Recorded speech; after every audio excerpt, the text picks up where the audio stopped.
Have you ever walked away from a conversation feeling guilty, confused, or even doubting your own memory? That's not random. It's manipulation.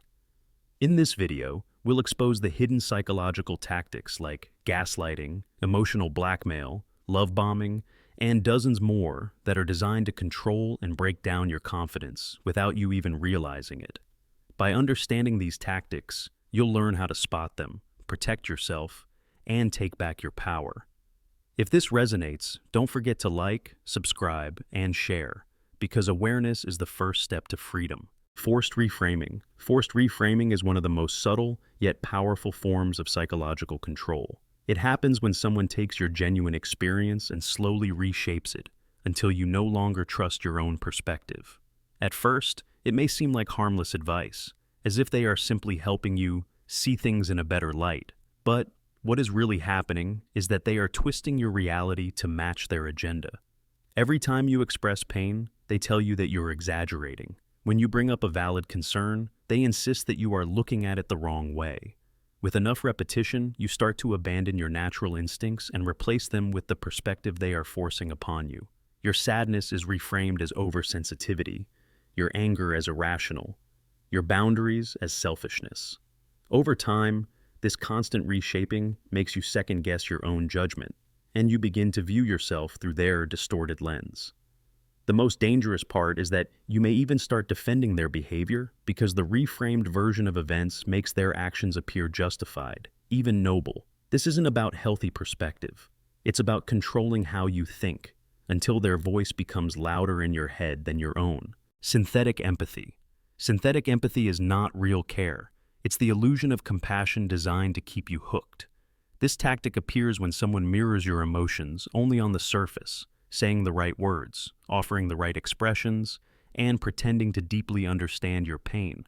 But underneath, there is no true connection to your suffering, only strategy.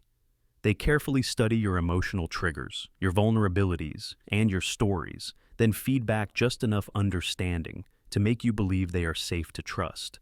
You feel seen, you feel heard, but in reality, you are being mapped out like a blueprint for control. Their kindness feels soothing in the moment, yet it comes with an invisible hook. The more you open up, the more ammunition they quietly collect. Over time, you begin to confuse their rehearsed sympathy with genuine love, and that is exactly what they want. Synthetic empathy keeps you emotionally dependent because it blurs the line between authentic connection and manipulation. It's not about healing you, it's about keeping you vulnerable and predictable so they can guide your emotions like a puppeteer pulling strings. This makes it one of the most dangerous tactics because it preys on the deepest human need to be understood and turns that need into a weapon against you. Boundary flooding. Boundary flooding is a tactic where someone deliberately overwhelms every limit you try to set, not by breaking it once, but by pushing against it constantly until you're too exhausted to defend yourself. It doesn't come as one big violation. It comes as small, relentless intrusions that slowly eat away at your sense of safety. Maybe it's endless calls and messages when you have asked for space, or constant requests for favors when you've already said no. Sometimes it's disguised as just being caring, like showing up uninvited or demanding constant updates about your life. Each time you resist, they push harder, and each time you give in, they push further. Eventually, your boundaries stop feeling like rules. They start feeling like walls you don't have the strength to rebuild. That is exactly the goal. To condition you into believing that your limits don't matter, that your time, your privacy, and your comfort belong to them. Over time, you become drained, losing the energy to protect yourself, and in that exhaustion, they gain control. Boundary flooding isn't about closeness or care. It's about breaking down your defenses piece by piece until your no longer has power. Expectation engineering.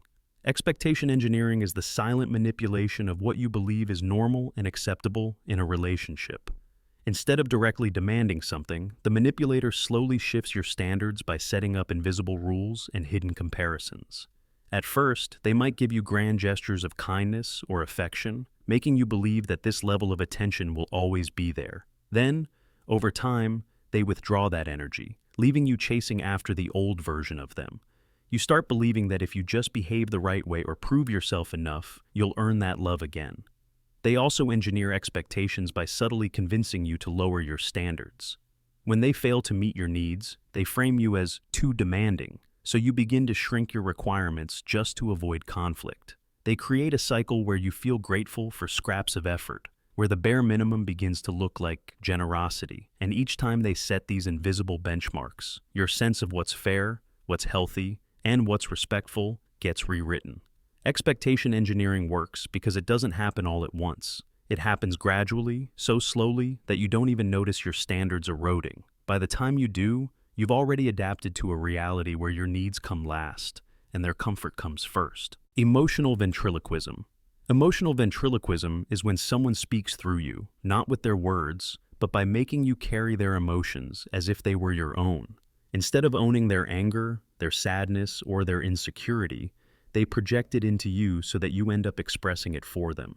You start feeling guilty when they should feel guilty, ashamed when they should feel ashamed, anxious when they should be calm. It's as if they place their hand inside your mind and move your feelings like a puppet, bending your emotional responses to mirror what they don't want to face within themselves. This tactic works because it blurs responsibility. If they are furious but don't want to appear unreasonable, they'll provoke you until you explode, then calmly accuse you of being the unstable one. If they feel jealous but don't want to admit it, they'll plant doubts in your head until you're the one questioning your worth. Over time, you stop knowing which feelings belong to you and which ones were placed there by them. You become the emotional outlet for everything they refuse to handle, and while they look composed, you look chaotic. The cost of emotional ventriloquism is heavy. It steals your inner balance. You begin to distrust your emotions because they no longer feel like yours. And as your identity weakens, they gain more control. The more you internalize their feelings, the less space you have left for your own truth. That is exactly their goal, to turn you into the spokesperson for their suppressed emotions, while they remain hidden, untouched, and in control. Complicity guilt. Complicity guilt is one of the most insidious tactics because it doesn't just attack your actions, it attacks your conscience. It works by making you feel responsible for things you never caused, for decisions you never made, and for consequences that belong entirely to someone else. The manipulator subtly plants the idea that you are not just a bystander but an accomplice in their struggles, failures, or destructive choices. If they lash out, it's because you pushed them. If they lie, it's because you made them insecure. If they betray you, they'll twist it until you feel like you drove them into it. Suddenly, their wrongdoings are reframed as shared crimes, and you become the silent partner in sins you never committed. This tactic works because guilt is one of the strongest human emotions. A guilty conscience keeps people quiet, compliant, and submissive. The manipulator knows this, and so they use it to bind you. They remind you of the times you didn't speak up, the moments you stayed, the chances you gave them, and they turn all of those into proof that you are just as guilty as they are.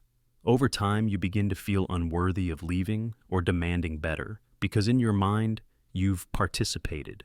You start carrying their weight as if it's yours, dragging around shame that never belonged to you. The cruelty of complicity guilt is that it doesn't only trap you in the relationship, it makes you police yourself. Every time you think of standing up for yourself, the guilt whispers, but you're not innocent either. And so, you stay quiet, you carry the burden, and they walk free of accountability. This is why complicity guilt is so powerful. It makes you your own jailer. It convinces you that your silence is noble, when in reality, it's exactly what keeps you under their control. Authenticity theft. Authenticity theft is not just about copying your style or borrowing your words. It's about stripping away the very core of who you are and claiming it as their own. It begins subtly, almost innocently. They study you closely, noticing the way you speak, the values you live by, the small quirks that make you unique. At first, it feels flattering when someone admires you so deeply, but admiration quickly turns into imitation, and imitation turns into erasure. They start adopting your language, your opinions, even your emotional expressions, until the lines blur between what is truly yours and what they have stolen. Slowly, your originality becomes their mask, and you begin to feel invisible inside your own life. But authenticity theft doesn't stop with imitation. It evolves into replacement. They present your ideas as theirs, your humor as theirs, your style as theirs. When others compliment them, you are left in silence. knowing that the praise belongs to you, but watching it slip into their hands. Worse, they may twist your authentic qualities into weapons against you. The vulnerability you once revealed with honesty, they can now mimic with precision, manipulating others into believing that they are the genuine, empathetic one, while you are dismissed as insincere or unstable. They don't just borrow your authenticity, they use it to overshadow and discredit you. Over time, this theft leaves deep scars. You start questioning whether you are original at all. You begin second-guessing your creativity, your identity, your very sense of self. And that is exactly the manipulator's goal, to take what makes you powerful and use it to weaken you. When you lose touch with your own authenticity, you become easier to control, easier to silence, and easier to doubt. Authenticity theft is not just imitation, it is psychological robbery. It's the slow, deliberate replacement of your identity with a counterfeit version that serves their image while burying yours. Insecurity cultivation. Insecurity cultivation is the art of planting doubts in your mind and then carefully watering them until they grow strong enough to control you. It begins with small comments, tiny seeds of suggestion that seem harmless at first. A joke about your appearance, a casual remark about your intelligence, a passing comparison to someone better. At first, you brush it off, but repetition turns these moments into patterns. Slowly, the seed becomes a root, and before long, your sense of worth begins to shift. You start to believe the narrative they are constructing, that you're not good enough, not smart enough, not attractive enough, not worthy enough. This tactic is especially cruel because it preys on one of the deepest human needs, the need for security in who we are. When that security is attacked, everything feels unstable. You begin to depend on the manipulator not only for validation, but for survival. They create the wound, and then they position themselves as the only one who can soothe it. They tell you that you are flawed, but reassure you that they will accept you anyway. This twisted cycle makes you cling tighter, not looser, because your self-esteem is now tied to their approval. Without realizing it, you start living inside a cage built entirely of their words. Over time, insecurity cultivation changes how you see yourself. The mirror no longer reflects your true image. It reflects their criticisms, the way you speak, the way you dress, the choices you make. All of it starts bending under the weight of doubt. And as you grow weaker in your own eyes, they grow stronger in yours. That is the point of insecurity cultivation, not just to make you doubt yourself, but to make you rely on them as the only source of reassurance. It is not love. It is not care. It is a slow erosion of self-worth, designed to keep you small, dependent, and endlessly controllable. Overcorrection Trap. The overcorrection trap is a manipulative cycle that keeps you constantly off balance by making you feel like you never get it quite right. It works by pointing out your mistakes, whether real or imagined, and then pressuring you to make it up in ways that go far beyond what is reasonable. You may forget something small, like being late or saying the wrong word, and instead of it being a moment that passes, it is magnified until you feel you've committed a serious wrong. In your guilt, you try harder, giving more time, more energy, more effort to repair the damage. But the trap is that no matter how much you give, it's never enough. They will always find another fault to demand more correction. This tactic functions like an endless treadmill. Every time you think you've redeemed yourself, they raise the bar, pointing out new flaws or reopening old mistakes. You end up locked in a cycle of apology and overcompensation, working harder and harder to prove your worth. The irony is that the more you correct yourself, the more they reinforce the idea that you are constantly wrong, constantly failing. Over time, your self-image crumbles, because all you see in yourself are errors that must be fixed. The overcorrection trap is powerful because it disguises itself as accountability. It makes you feel as though you are simply being responsible, when in reality, you are being trained to live in a permanent state of self-blame. The manipulator benefits from this, because the harder you work to fix things, the more control they have over you. They don't need to do much at all. You do the work yourself, chasing their approval, draining your energy, and believing you are the problem. And that is the cruel genius of the overcorrection trap. It makes you your own punisher, while they stand by, feeding the cycle with just enough criticism to keep you endlessly striving for a redemption that never comes. Intimacy bombing. Intimacy bombing is the calculated use of closeness to overwhelm you, to create a bond so quickly and so intensely that you can't tell whether it's love or manipulation. At first, it feels intoxicating. The attention is constant, the affection is overwhelming, and the connection feels almost faded, like you've known this person your entire life. They share deeply personal stories right away, revealing traumas, secrets, and vulnerabilities that make you feel honored to be trusted so much, so fast. You respond by opening up in return, believing you've finally found someone who truly understands you. But beneath the surface, this speed and intensity are not about connection.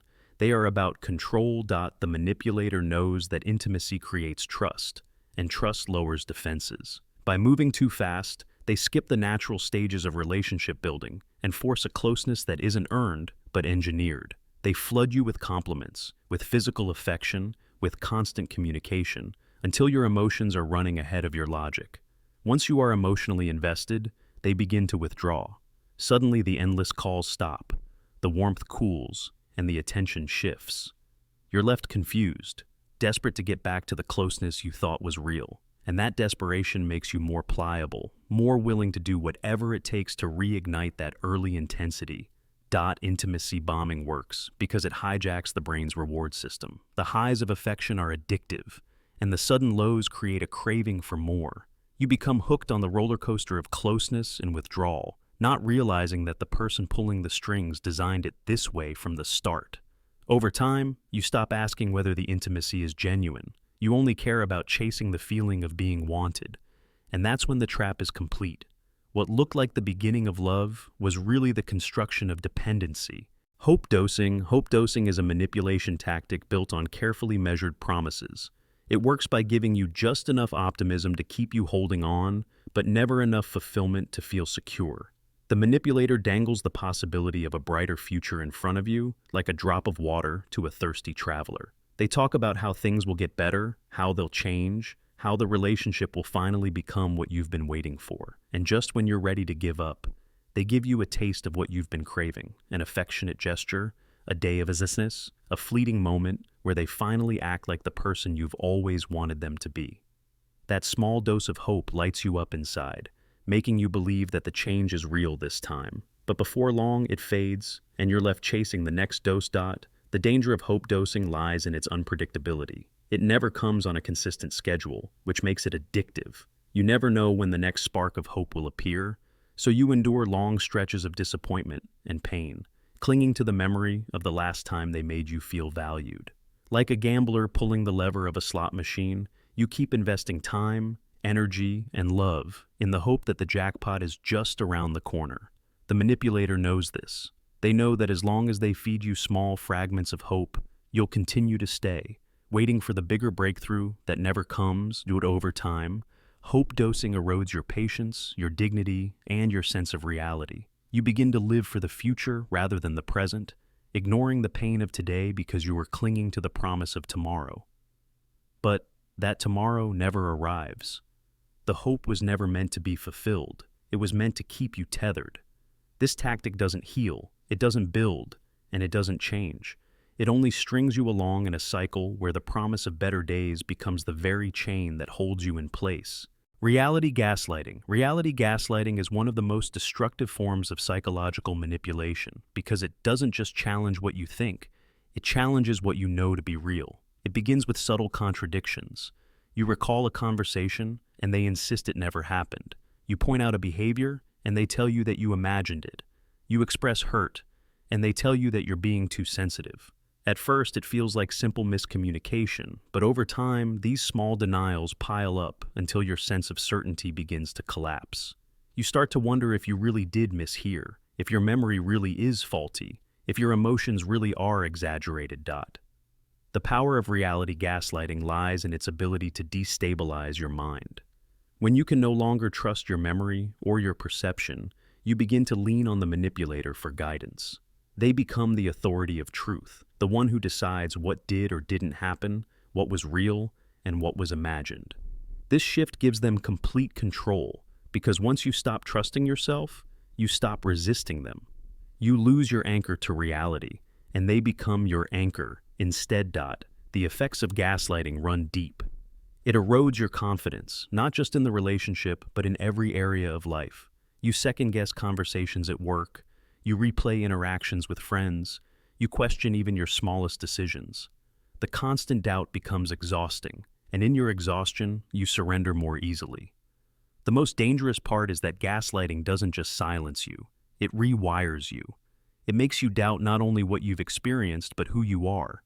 And when someone gains that level of control over your mind, resistance feels almost impossible. Reality gaslighting is not just a manipulation of facts, it's a theft of self-trust, leaving you lost in a world where only their voice seems reliable. Contrived coincidence. Contrived coincidence is the illusion of fate, carefully staged to make you believe that something special, destined, or magical is happening. At first, it feels like serendipity. You run into them by accident. They mention the same obscure interest you just talked about, or they seem to appear exactly when you need someone most. But behind the curtain, none of it is coincidence. It's orchestration. They've studied you, learned your habits, tracked your routines, and gathered details about your likes and struggles. When they just happen to be in the right place at the right time, it's not destiny. It's design. This tactic is powerful because it taps into one of the most romanticized human desires, the belief in fate. People long for connections that feel meant to be, for relationships that seem to have a cosmic pull. The manipulator exploits this desire, crafting scenarios that mimic destiny, so you feel chosen, marked by something larger than yourself. When you believe the universe itself has brought someone into your life, you are less likely to question their motives. You overlook red flags, dismiss doubts, and surrender to the idea that some things are just meant to happen. But contrived coincidence is not about destiny, it's about dependency. The manipulator engineers these miracles to build rapid trust and intimacy, to make you believe your connection is extraordinary, when in reality, it's manufactured.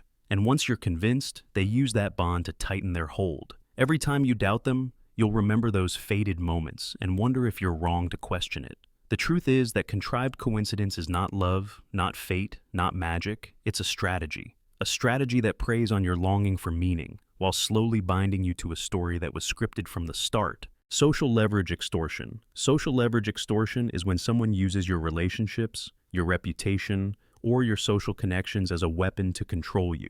Instead of attacking you directly, they create pressure by threatening what you care about most, the way others see you and the bonds you've built. It may start subtly, with veiled comments like, "I wouldn't want people to get the wrong idea about you," or "Imagine if your friends knew the full story."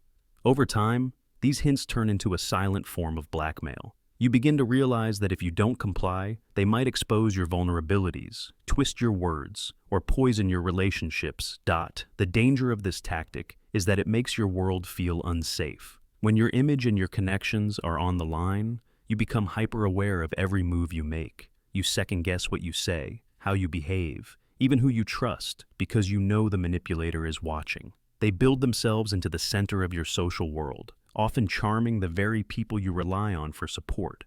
This way, if you resist them, they can flip the narrative and make you look like the villain, while they play the role of the concerned, misunderstood friend or partner. Social leverage extortion thrives on fear. Fear of isolation, fear of humiliation, fear of being misunderstood by the very people you need. And because reputation and connection are so deeply tied to survival, the fear is paralyzing. You may find yourself bending, submitting, and staying silent just to protect your image or avoid conflict. Over time, this control doesn't just silence you, it reshapes you. You stop living authentically because you are constantly calculating how to avoid triggering their threats. That is the cruel genius of social leverage extortion. It doesn't need chains to trap you. It uses the people you love and the reputation you've built as invisible shackles, keeping you obedient in a prison you can't see but always feel. Emotional containment. Emotional containment is a manipulation tactic where your natural feelings are slowly boxed in, restricted, and controlled until you no longer feel safe expressing yourself. It doesn't begin with outright suppression, it begins with small punishments. Maybe you share your sadness and they mock you for being dramatic. Maybe you express anger and they accuse you of being toxic. Even joy can be targeted with comments like, "Why are you so over the top?" Over time, you learn that no matter what you feel, there will be a consequence: judgment, withdrawal, shaming, or rejection. And so, you begin to hold it all, The trap of emotional containment is that it reshapes how you relate to your own emotions. Instead of seeing your feelings as natural signals to guide your life, you start treating them like threats that must be hidden. You rehearse your words before speaking, censor yourself in conversations, and shrink your inner world so it won't spill into the open. In this silence, the manipulator gains power. They don't need to silence you directly anymore. You silence yourself to avoid their reaction. Over time, emotional containment creates a deep loneliness, even when you're standing right next to the person who caused it. You feel invisible, unheard, and unseen because the parts of you that make you human, your laughter, your tears, your anger, your joy, are locked away. And while you're busy holding it all in, they remain free to express themselves fully, often at your expense. That imbalance keeps you small and them dominant. The cruel truth is that emotional containment doesn't just take away your voice, it takes away your humanity. It convinces you that the safest version of you is the silent one, when in reality, that silence is exactly what keeps you trapped. Victim rotation. Victim rotation is the constant shifting of blame, where the manipulator cycles through roles until they are always the one who deserves sympathy and you are always the one who looks guilty. At first, they may hurt you directly, through lies, neglect, or cruelty. But as soon as you confront them, they flip the script. Suddenly, they are the ones in pain, the ones who have been misunderstood, the ones who only acted that way because of what you did. If you show anger, they accuse you of being abusive. If you try to set boundaries, they claim you are abandoning them. No matter what the situation is, they find a way to step into the role of the victim and place you in the position of the aggressor. The power of victim rotation lies in how convincing it is. They are skilled actors, able to summon tears, trembling voices, or tragic stories at the exact moment they need to redirect attention. And because humans are naturally inclined to empathize with pain, you hesitate. You pause your anger, soften your tone, and try to comfort them, even though they were the ones who hurt you. Over time, this pattern trains you to silence your own feelings because you know that expressing them will only be used as proof that you are the real problem. But victim rotation doesn't just confuse you, it confuses everyone around you. Friends, family, or colleagues who witness only fragments of the story may start to believe their performance. They see someone crying, trembling, and fragile, and they side with them. Meanwhile, you are left painted as heartless, unreasonable, or cruel. This not only isolates you socially, but also reinforces the manipulator's control. The cruelty of victim rotation is that it steals your voice and erases your reality. You are left carrying the weight of guilt that isn't yours, while they walk away with the sympathy that should have been yours. Its skull keeps you trapped in an endless cycle of defending yourself, apologizing for things you didn't do, and consoling the very person who caused your pain. In the end, victim rotation isn't about truth or fairness, it's about control. It ensures that no matter what happens, they remain untouchable, and you remain the one to blame. Punishment silence. Punishment silence is not just the absence of words. It is the deliberate use of silence as a weapon. It happens when someone decides that instead of communicating, instead of explaining, instead of resolving conflict, they will shut you out completely. At first, it feels like confusion. You wonder why they've gone quiet, why they won't answer your calls, why they look right through you as if you don't exist. But very quickly, the silence turns into punishment. It's not about needing space, it's about making you suffer in the void of their withdrawal. The manipulator knows silence is powerful because humans crave connection. Being ignored by someone close feels like rejection at the deepest level. It triggers anxiety, fear, and desperation.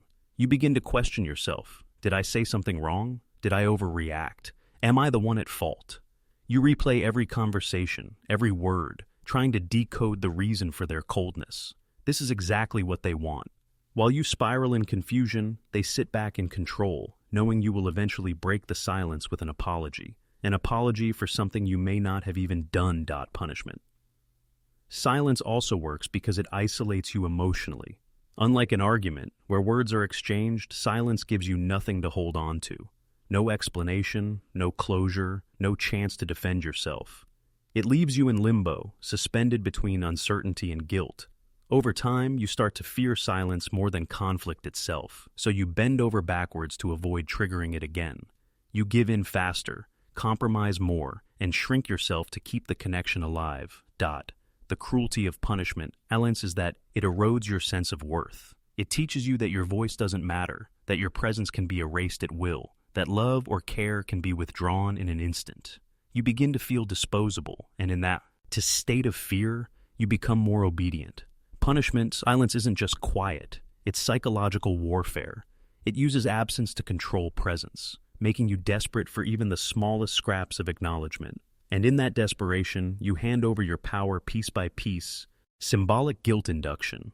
Symbolic guilt induction is the manipulator's art of making you feel guilty without ever directly accusing you of anything. Instead of pointing to a clear wrongdoing, they create symbols, gestures, or emotional cues that silently communicate blame. Maybe they sigh loudly when you express a need, making you feel selfish for speaking up. Maybe they drop hints about sacrifices they have made, reminding you of everything they've done for you, even when you never asked for it.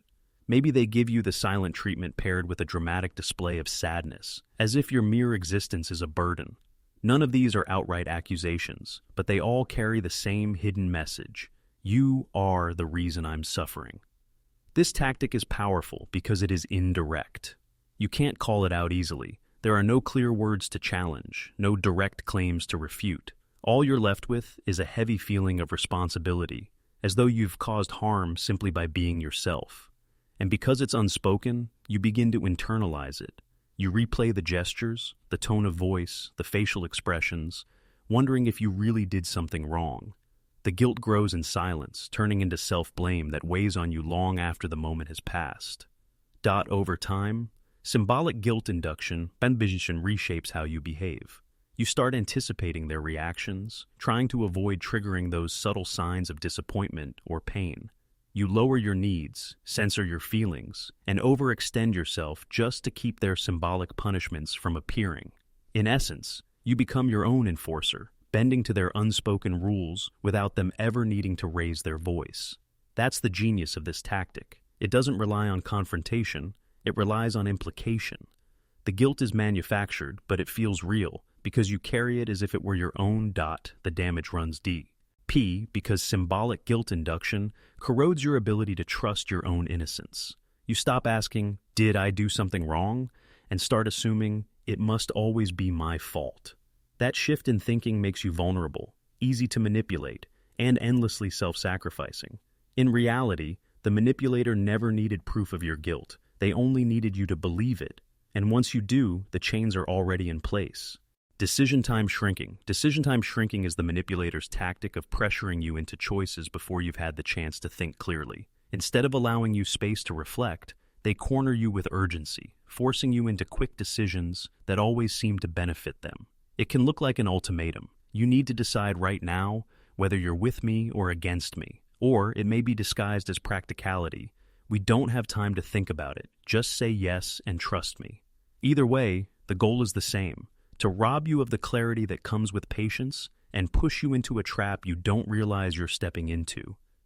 This tactic is effective because pressure shuts down reasoning. When someone insists there's no time, your brain shifts into survival mode. Instead of carefully weighing options, you react emotionally, often choosing the path that feels safest in the moment, usually the one that avoids conflict with them. Later, when the pressure is gone, you see the flaws in your choice, but by then it's too late. They have already gotten what they wanted, and you're left carrying the consequences. Over time, decision time shrinking conditions you to feel anxious whenever choices arise.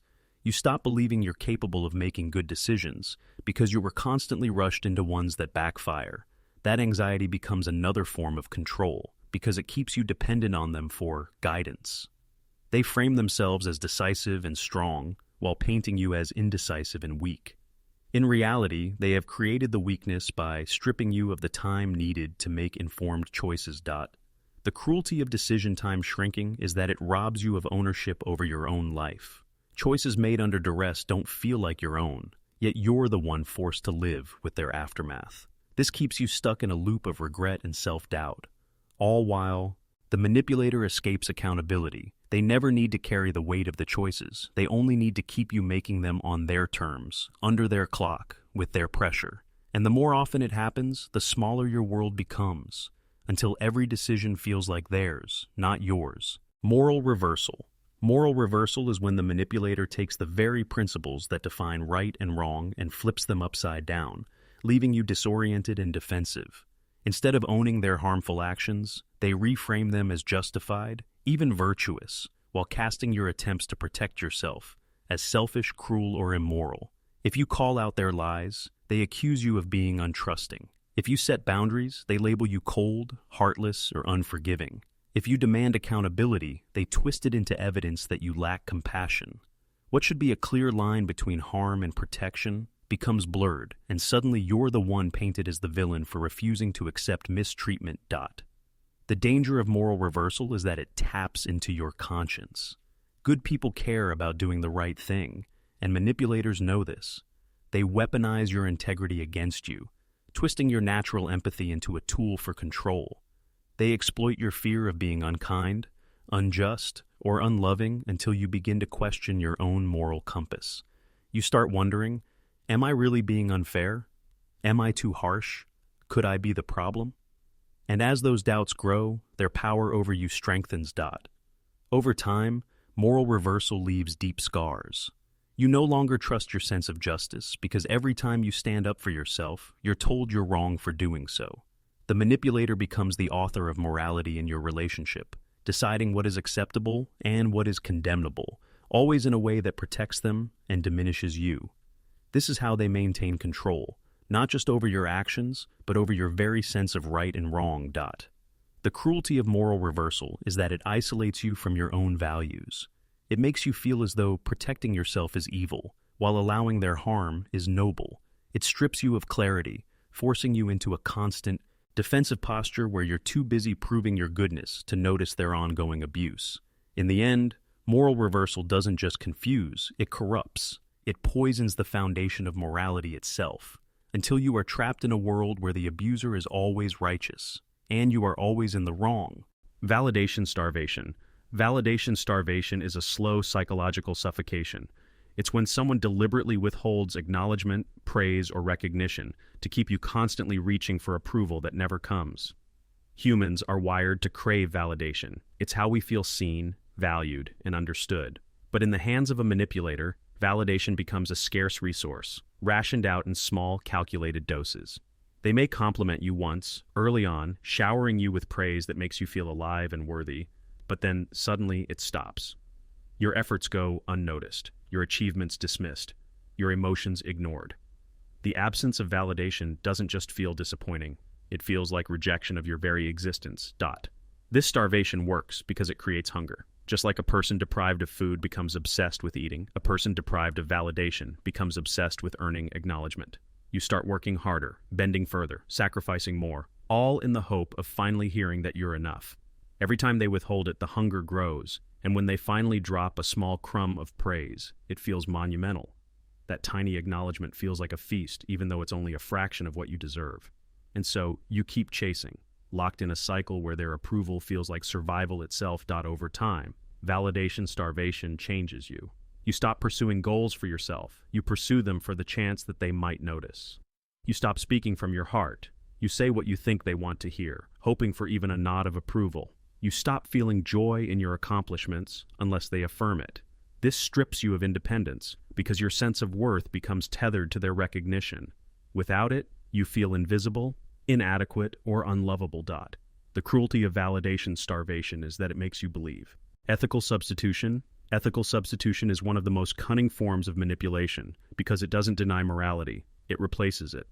Instead of outright rejecting ethical principles, the manipulator rewrites them, swapping out real standards of right and wrong for a distorted version that serves their own agenda. They might tell you that loyalty means tolerating abuse, that forgiveness means never holding them accountable, or that love means sacrificing your own well-being to keep them happy. These twisted definitions sound noble on the surface, but in practice, they erase your boundaries and excuse their behavior. What is good is redefined to protect them, and what is bad is redefined to control you. The reason ethical substitution works so well is because it disguises exploitation as virtue. When you resist their manipulation, you're accused of being selfish, cold, or ungrateful. When you demand fairness, they accuse you of being immoral for not being understanding. By twisting moral concepts, they put you on the defensive. You stop trusting your instincts and start questioning whether you're actually the one who's failing morally. The more you doubt yourself, the easier it is for them to enforce their substituted ethics as the standard. Over time, this tactic corrodes your inner compass. You start abandoning your own values because they no longer feel trustworthy. You may find yourself tolerating things that once felt unacceptable, excusing things that once felt wrong, and even shaming yourself for having natural needs or boundaries. Instead of living by your true principles, you live by theirs, principles that shift and bend whenever it benefits them. This erosion doesn't just weaken your resistance, it destabilizes your identity, because our values are what ground us. When those are stolen and replaced, you begin to feel lost, unable to distinguish. Personal myth disruption. Personal myth disruption is the deliberate attack on the story you tell yourself about who you are.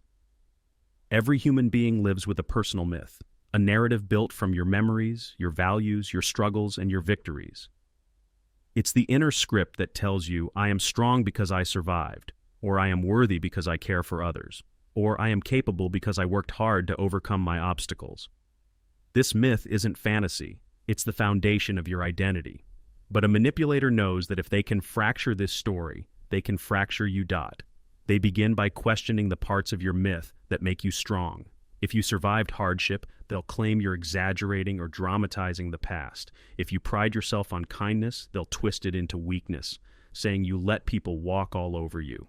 If you see yourself as independent, they'll suggest that your independence is really just selfishness or fear of closeness.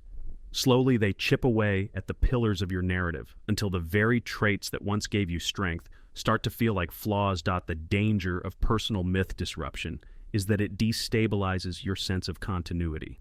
Without your inner story, you begin to feel disconnected from your past and uncertain about your future.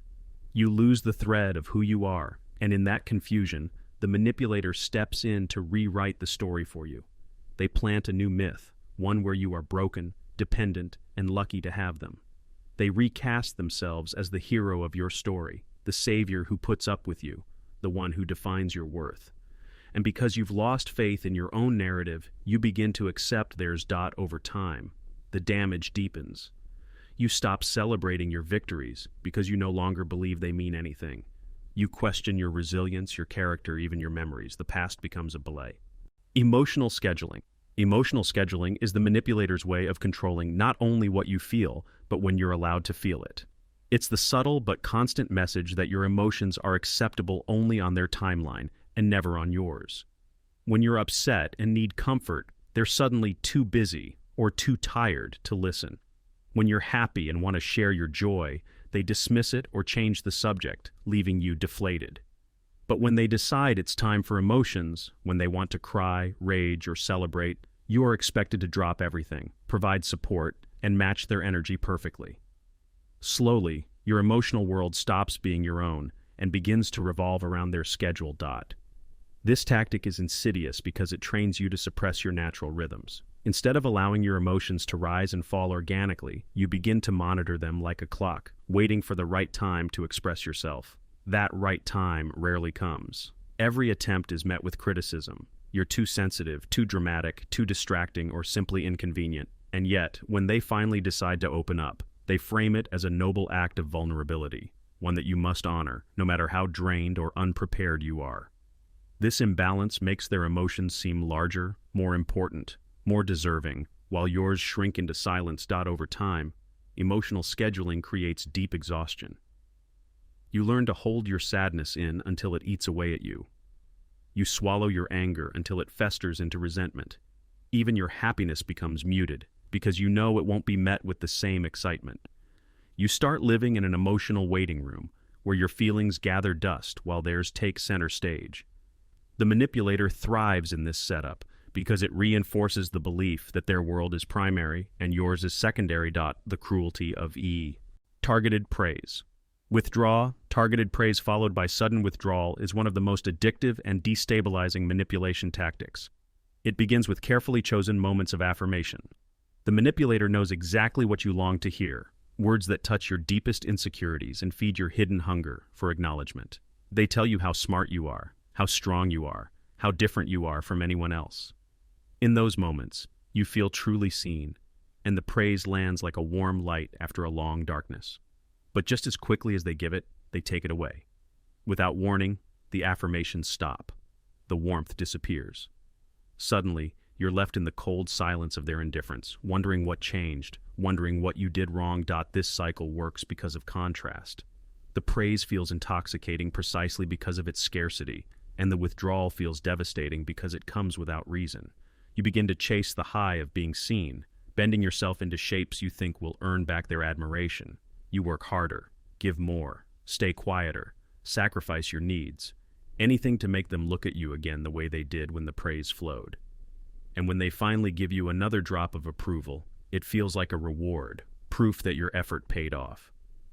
What you don't realize is that the praise was never unconditional. It was bait. Over time, targeted praise and withdrawal rewire your sense of self-worth. Instead of feeling valuable for who you are, you start believing your worth exists only in their recognition. You stop celebrating yourself and wait for them to define whether you are worthy of celebration. You stop trusting your instincts and rely on their validation as the ultimate measure of truth. And because they control when and how that validation appears, they control you. The cruelty of this tactic is that it masks memory planting. Memory planting is one of the most deceptive forms of manipulation because it doesn't just distort the present, it alters your past. It works by carefully feeding you suggestions, false details, or fabricated reminders until you begin to believe events happened in a way that benefits the manipulator. Sometimes it's subtle, like insisting you agreed to something you don't remember, or claiming you said words you never actually spoke. Other times it's bold, like retelling entire stories with altered details, inserting themselves as the hero or painting you as the one who made mistakes. Over time, the repetition of these altered stories seeps into your mind, and you begin to doubt your own memory. The danger of memory planting lies in its persistence. Human memory is not a perfect recording, it's malleable. When someone confidently insists on their version, especially with repeated detail and emotion, your brain can begin to rewrite itself to accommodate their narrative. What began as a lie becomes, in your mind, a shared memory. You stop defending your recollection, because even you aren't sure what really happened anymore. This creates fertile ground for control, because once your past is uncertain, your present and future are easier to manipulate. Over time, memory planting erodes your confidence in your own story. You start apologizing for things you never did, carrying guilt for actions that were never yours, or doubting whether your perspective is valid at all. The manipulator thrives on this confusion, because the less you trust your memory, the more you rely on theirs. They become the keeper of truth, the authority on what was real and what wasn't. And that authority gives them immense power, not just to reshape your understanding of the past, but to dictate your choices in the present. The cruelty of memory planting is that it robs you of one, trauma mirroring. Trauma mirroring is one of the most deceptive tactics because it disguises manipulation as empathy. At first, it feels like deep connection. You share your painful past, your hidden wounds, your darkest memories, and they respond with stories that almost perfectly reflect your own. If you describe abandonment, they reveal their own tale of being left behind. If you speak about betrayal, they share an eerily similar betrayal of their own. It feels uncanny, like you finally found someone who understands the weight you carry. You feel seen, validated, and safe in a way you never thought possible. But beneath the surface, this mirroring is not about bonding. It's about mapping your vulnerabilities. The manipulator studies your pain and reflects it back to you, not because they share it, but because they know it lowers your defenses. You begin to feel that your suffering has meaning because it's matched by theirs, and this creates a false intimacy, a sense that your lives are entwined by fate. But what's really happening is exploitation. By mirroring your trauma, they gain your trust, and once that trust is secured, they can use your wounds as levers. Your abandonment fears can be triggered to keep you compliant. Your betrayal wounds can be exploited to make you suspicious of others and more dependent on them. Your history becomes their playbook. The cruelty of trauma mirroring is that it turns your healing into a trap. You open your heart, believing you're building a bond of mutual understanding, when in reality you're handing them the keys to your most fragile places. They don't just know where you hurt, they know how to press on the bruise at the exact moment it will break you. Over time, you may even stop trusting your own story because their mirrored versions blur the line between shared pain and manipulated performance. This tactic leaves deep assy. Information starvation. Information starvation is the deliberate withholding of knowledge, clarity, and truth to keep you powerless. It doesn't always look like outright lying. Sometimes it's simply refusing to answer questions, avoiding explanations, or giving you fragments of information that leave you confused. Other times, it's intentional vagueness, changing stories or half-truths that force you to fill in the blanks yourself. The effect is the same. You are kept in a fog where certainty never exists. And when you live in uncertainty long enough, you begin to doubt your own ability to make sense of things, relying more and more on the manipulator for guidance. This tactic is effective because knowledge is power. When someone has all the details and you have none, they control the flow of reality. You may wait on answers that never come, try to make decisions without the full picture, or stay in situations where your lack of clarity makes escape feel impossible. By starving you of information, they can always stay one step ahead while you are left stumbling in the dark. Even when you suspect something is wrong, you can't prove it, because the facts are scattered, hidden, or altered beyond recognition. Over time, information starvation creates dependency. You stop trusting your own instincts and start waiting for their version of the truth. You hesitate to confront them because every time you do, they accuse you of overthinking or being paranoid. You become trapped in a cycle where your questions are painted as weaknesses and your silence feels safer than seeking answers. The manipulator thrives in this silence because as long as you remain in the dark, you cannot challenge their control. The cruelty of information starvation is that it slowly erodes your confidence. It teaches you that you are always missing something, always out of the loop, always less in form. Relational triangulation. Relational triangulation is the manipulator's way of controlling dynamics by inserting a third person into the space that should belong only to you and them. Instead of dealing with conflict directly, they create triangles, bringing in another voice, another opinion, or another presence to shift power in their favor. Sometimes it's obvious, like comparing you to an ex, a friend, or even a stranger in order to make you feel inadequate. Other times it's subtle, like confiding in someone else about your private issues, then letting you find out secondhand. The message is always the same. Your place in the relationship is unstable, and someone else can replace or overshadow you at any moment. This tactic is powerful because it destabilizes your sense of security. Relationships are built on trust and direct communication, but triangulation interrupts that, making you feel like you're competing for attention, loyalty, or validation. You begin to measure yourself against the third party, questioning whether you're enough. You may even feel forced to prove your worth, bending over backwards to win back the approval that should have been freely given. The manipulator doesn't need to do much, just drop comparisons, mention how someone else understands them better, or show interest elsewhere, and your equilibrium begins to crack. But triangulation is not just about jealousy, it's about control. By pulling in a third person, the manipulator keeps you off balance and keeps themselves in the position of power. You're too busy fighting invisible rivals to notice the real issue, their deliberate choice to pit people against each other. Sometimes they even triangulate by playing two people against each other, enjoying the conflict it creates while they remain untouchable in the middle. This way, they can dodge accountability because everyone is too distracted. Selective empathy display.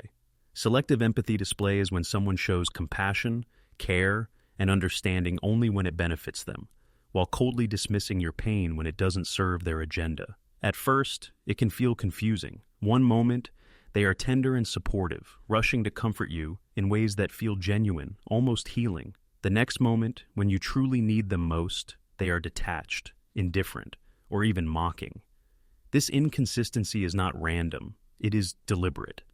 By choosing when and how they show empathy, they control not only your expectations, but also your dependence on their approval.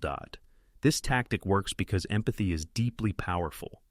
When someone finally seems to understand your pain, your guard drops. You feel safe, and you attach more strongly to them, believing that this person must care about you.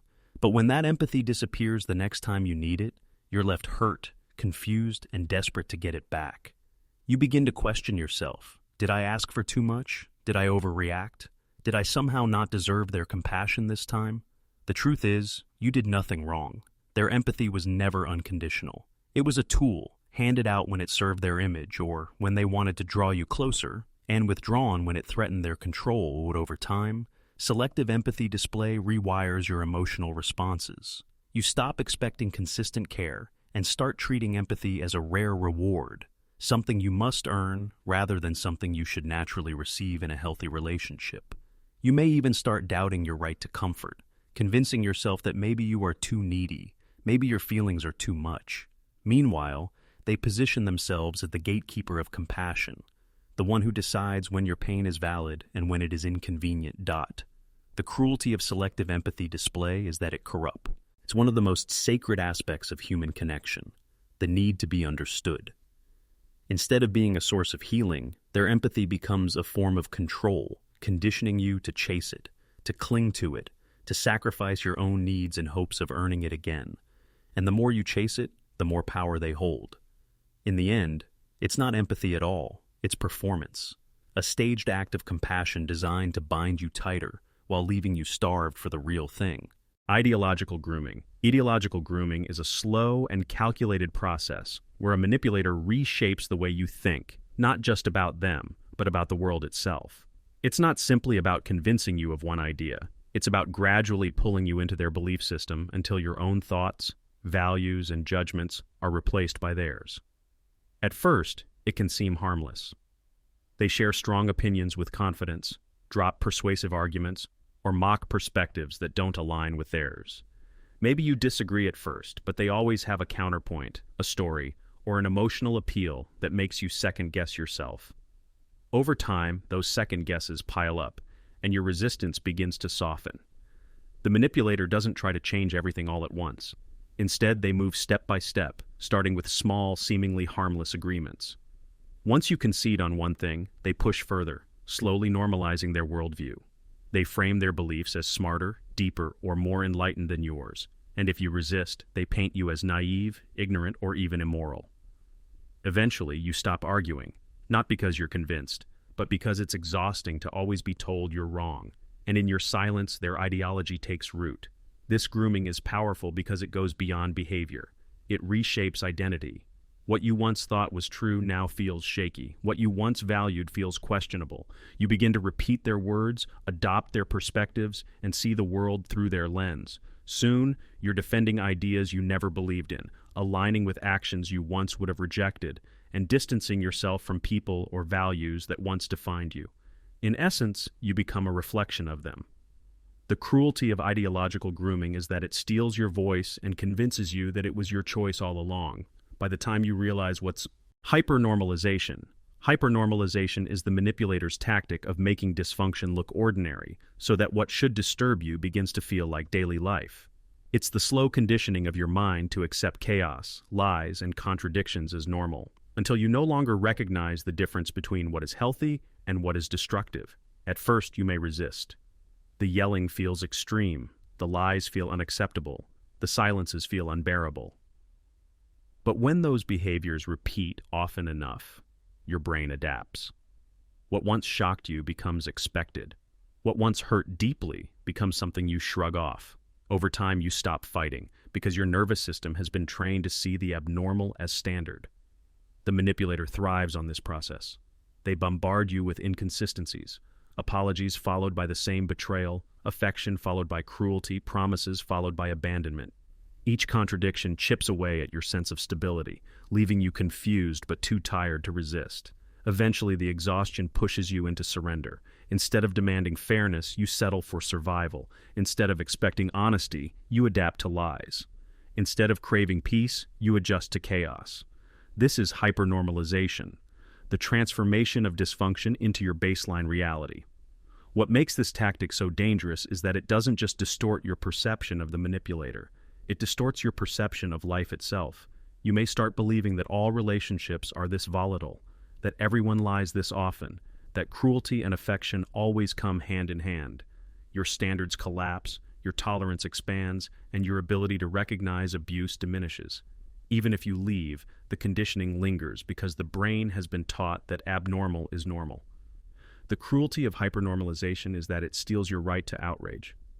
It can win. Emotional roulette. Emotional roulette is the constant gamble of never knowing what version of someone you're going to get.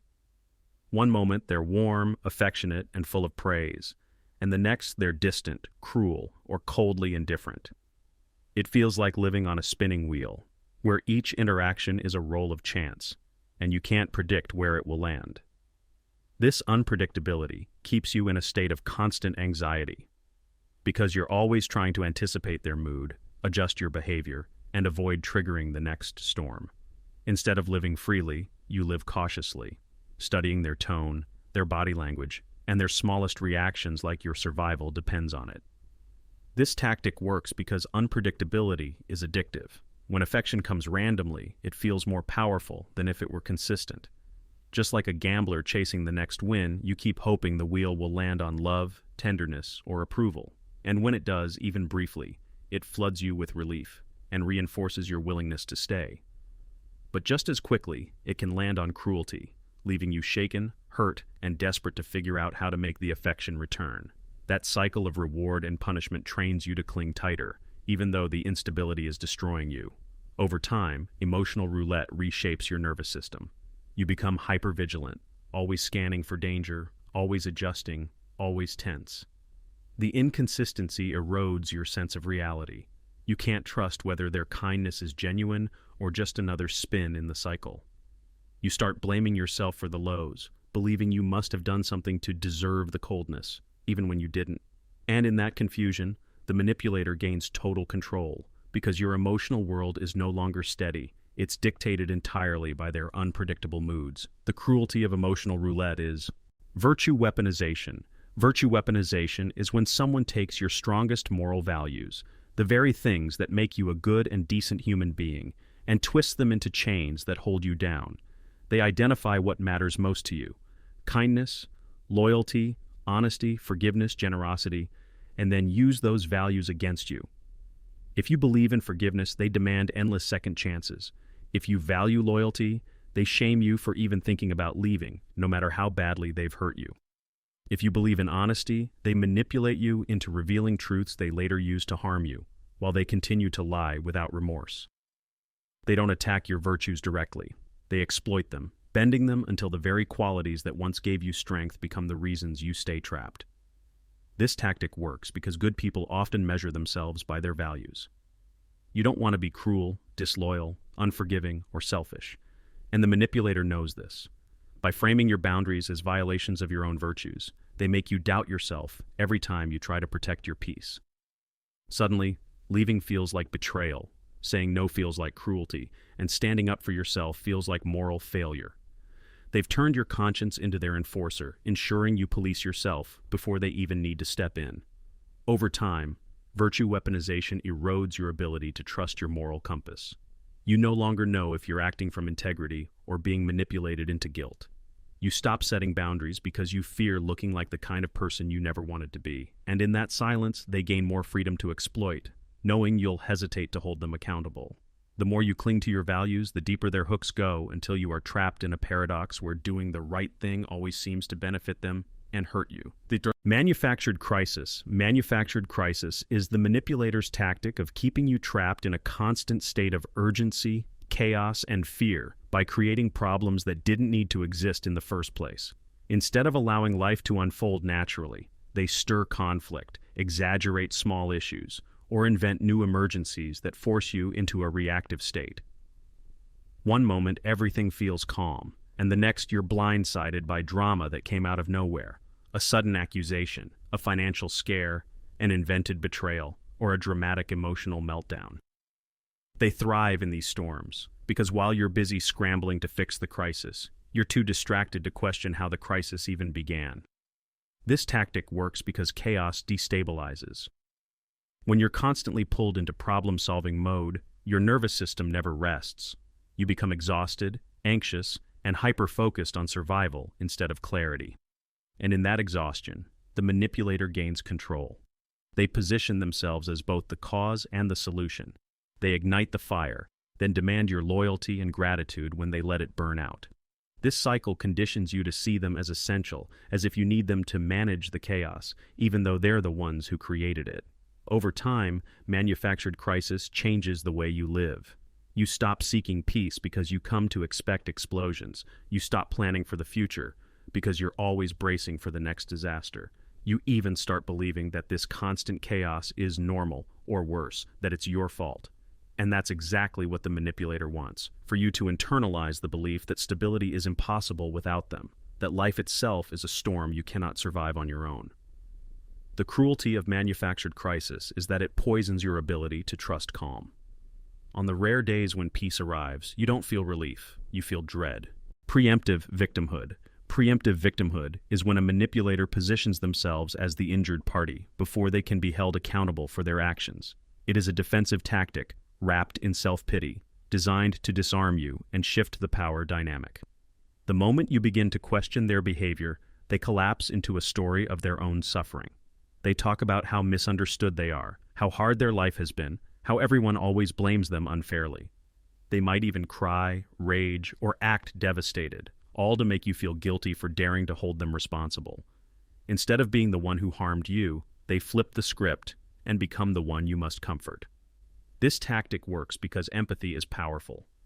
Most people, especially compassionate ones, don't want to see others in pain.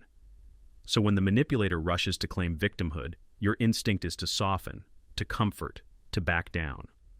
What began as your attempt to confront their behavior quickly turns into you apologizing, reassuring, or consoling them. The focus shifts away from the harm they caused and onto their supposed suffering. And once you've been guilted into silence, the cycle continues, unchallenged. Over time, preemptive victimhood wears you down. You start avoiding confrontation altogether because you know that every time you try to stand up for yourself, it will be flipped against you. Instead of justice, you get guilt. Instead of accountability, you get pity plays. And because the manipulator has trained you to see them as fragile or persecuted, you begin to tolerate their behavior out of a twisted sense of protection. You stay quiet not because they deserve silence, but because you've been conditioned to fear that speaking will wound them further. The cruelty of preemptive victimhood is that it robs you of fairness. It weaponizes your compassion, making you feel cruel for demanding. Tactical regression. Tactical regression is when a manipulator deliberately acts less capable, less mature, or less responsible than they truly are in order to avoid accountability and place the burden back on you. It is not genuine helplessness. It is a performance. When confronted with responsibility, instead of stepping up, they shrink down. They may pout like a child, claim they don't understand, or insist they're just too weak, too broken, or too inexperienced to handle the situation. The unspoken demand is clear. You must pick up the slack. You must solve the problem. You must forgive them because they are just not capable. And if you don't, they frame you as cruel for expecting too much. This tactic is effective because it disarms confrontation. When someone collapses into helplessness, it activates your protective instincts. You stop being angry and start feeling guilty, as if holding them accountable would be the same as kicking someone while they're down. They exploit this reversal, turning moments where they should face consequences into moments where you're the one offering comfort, support, and even apologies. What began as their failure ends up becoming your responsibility. Over time, tactical regression creates deep imbalance. You are forced into the role of caretaker, rescuer, or parent, while they remain in the role of dependent. This drains your energy, your patience, and your sense of fairness. It also traps you in a double bind. If you help them, you carry their load and lose yourself in the process. If you don't, you're labeled heartless, impatient, or unloving. Either way, they avoid growth while you absorb the cost. The cruelty of tactical regression is that it stunts not only their accountability, but also your freedom. You are never allowed to be their equal because the dynamic is built on their refusal to step up. And the more you carry for boundary hijacking is when a manipulator deliberately crosses, erodes, or redefines your personal limits until they no longer belong to you. Boundaries are supposed to be the lines that protect your emotional, physical, and mental space. They are your way of saying, this is who I am, and this is what I will and will not allow. But a manipulator sees boundaries not as lines to respect, but as obstacles to remove. They push, prod, and guilt you into bending those lines, until what once felt firm and sacred now feels negotiable. And slowly, your sense of control over your own life slips away. At first, boundary hijacking may appear subtle, Maybe they make jokes at your expense, then laugh it off when you ask them to stop. Maybe they pressure you into sharing personal details you weren't ready to reveal, or push you into situations that make you uncomfortable, insisting it's no big deal.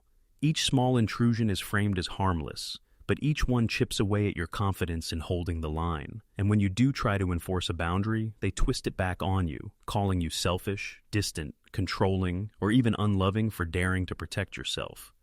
The boundary itself is hijacked, reframed as proof that you are the problem. Over time, this erodes your sense of autonomy. You begin to hesitate before saying no, fearing the backlash. You start softening your language, making endless compromises, and convincing yourself that maybe your boundaries were too strict. Maybe you are being difficult. What you don't see is that this is the goal, to make you question your right to boundaries at all. And once your defenses collapse, the manipulator has unrestricted access to your time, your energy, your body, and your emotions. The cruelty of boundary hijacking is that it doesn't just take away your control, it takes away your dignity. It teaches you that protecting yourself is wrong, that saying no is selfish, that wanting space or respect is unreasonable. It convinces you that being a good partner, friend, or family member means surrendering your limits and allowing constant intrusion. And when you finally realize how much of yourself you've lost, it feels like waking up in a life where every door to your freedom has been quietly unlocked and opened by someone else. Boundary hijacking isn't just disrespect, it's invasion. It's the theft of your right to decide where you end and another begins. Exit sabotage. Exit sabotage is the manipulator's desperate tactic to block your escape and keep you tethered, even when every part of you knows it's time to leave. Instead of respecting your decision to walk away, they interfere with it, using guilt, fear, obstacles, or outright sabotage to trap you in their orbit. They might suddenly make promises of change, painting vivid pictures of a future where everything will be better, only to break those promises once you stay. Or they might swing the other way, threatening you with punishment, revenge, or emotional collapse if you dare to go. Either path, hope or fear, leads to the same result. Your freedom is obstructed. The manipulator thrives on your hesitation. If you try to leave, they flood you with emotional appeals. I can't live without you. You're abandoning me. No one will ever love you like I do. If that fails, they escalate with darker tactics, smear campaigns, financial entanglements, or dragging other people into the situation to pressure you. Some even sabotage practical aspects of your life, disrupting your finances, threatening to ruin your reputation, or planting seeds of doubt in your support system. Their message is clear. Leaving will cost you more than staying. Over time, this sabotage reshapes your thinking. You start to believe escape is impossible. You weigh the imagined disasters of leaving against the slow suffering of staying, and the fear wins. You tell yourself maybe things aren't that bad. Maybe you can endure a little longer. Maybe their promises of change are real this time. And in that hesitation, they pull you back in, chaining you with a cycle of false hope and renewed control. The cruelty of exit sabotage is that it attacks your most sacred right, the right to choose your own freedom. It convinces you that leaving is not an option, that staying is the only path, that independence is too dangerous to risk. And as long as you believe that, the manipulator doesn't need to lock any doors. You lock them yourself. Exit sabotage isn't just about keeping you physically present. It's about colonizing your mind so thoroughly that even when you dream of freedom, you sabotage it before they have to. Preemptive guilt assigning. Preemptive guilt assigning is when a manipulator accuses you of something before you've even done it, trapping you in a cycle of defending yourself against crimes that never existed. It's a form of psychological entrapment. They create a guilt narrative first, and then force you to live inside it. They might say things like, I know you're going to leave me like everyone else, or you probably don't even care about me anymore, or I can already tell you'll disappoint me. These statements aren't about truth. They're about control. By assigning guilt before there's evidence, they force you into a position where the only way to prove your innocence is by overcompensating, by bending yourself to reassure them endlessly. This tactic works because humans naturally recoil at being misunderstood. When someone paints you as cruel, selfish, or untrustworthy, your instinct is to defend yourself and prove them wrong. The manipulator exploits this reflex. Instead of them working to earn your trust, you end up working tirelessly to disprove accusations that should never have existed in the first place. And the cruel trick is this: the more you try to prove yourself, the more power they gain. You live not in your truth, but in the shadow of their accusations. Over time, preemptive guilt assigning corrodes your sense of fairness. You start believing you're guilty even when you've done nothing wrong. You second-guess your intentions, your words, your actions, constantly wondering if you've somehow confirmed their fears. And because the accusations never stop, neither does your performance. You become stuck in a permanent cycle of appeasement, always explaining, always reassuring, always working to fix a problem that was never yours to carry. The cruelty of preemptive guilt assigning is that it steals your innocence without cause. It convinces you that you already flawed, already untrustworthy, already guilty by default. And when you live under that cloud of constant suspicion, you lose the freedom to simply be. Every action is filtered through the fear of how it might be twisted against you. This isn't just manipulation, it's a psychological prison where the bars are built not from what you did, but from what you're endlessly accused of. In the end, the manipulator never needs evidence. Your own desperation to clear your name keeps you chained. Truth dilution. Truth dilution is one of the most insidious tactics because it doesn't require outright lies. It works by drowning truth in a flood of half-truths, contradictions, and endless noise until clarity is lost. Instead of denying facts directly, the manipulator sprinkles just enough truth into their distortions to make you question your own judgment. They overload you with irrelevant details, exaggerated side stories, or shifting explanations so that the original issue becomes buried beneath layers of confusion. By the time they're done, you're left wondering not only what the truth is, but whether it ever existed at all. This tactic is powerful because the human mind naturally searches for coherence. When we hear contradictions, we work harder to make sense of them. The manipulator exploits this instinct, knowing that the more you try to unravel their tangled web, the more exhausted and uncertain you become. And once you're disoriented, they swoop in with their version of reality, polished, convincing, and conveniently aligned with their agenda. You accept it not because you fully believe it, but because the alternative, digging through their fog of half-truths, feels impossible. Over time, truth dilution corrodes your confidence and perception.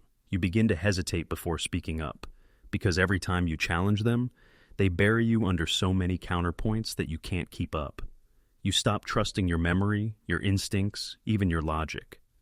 The simplest facts become shaky ground, and you start deferring to their version of events just to keep your sanity.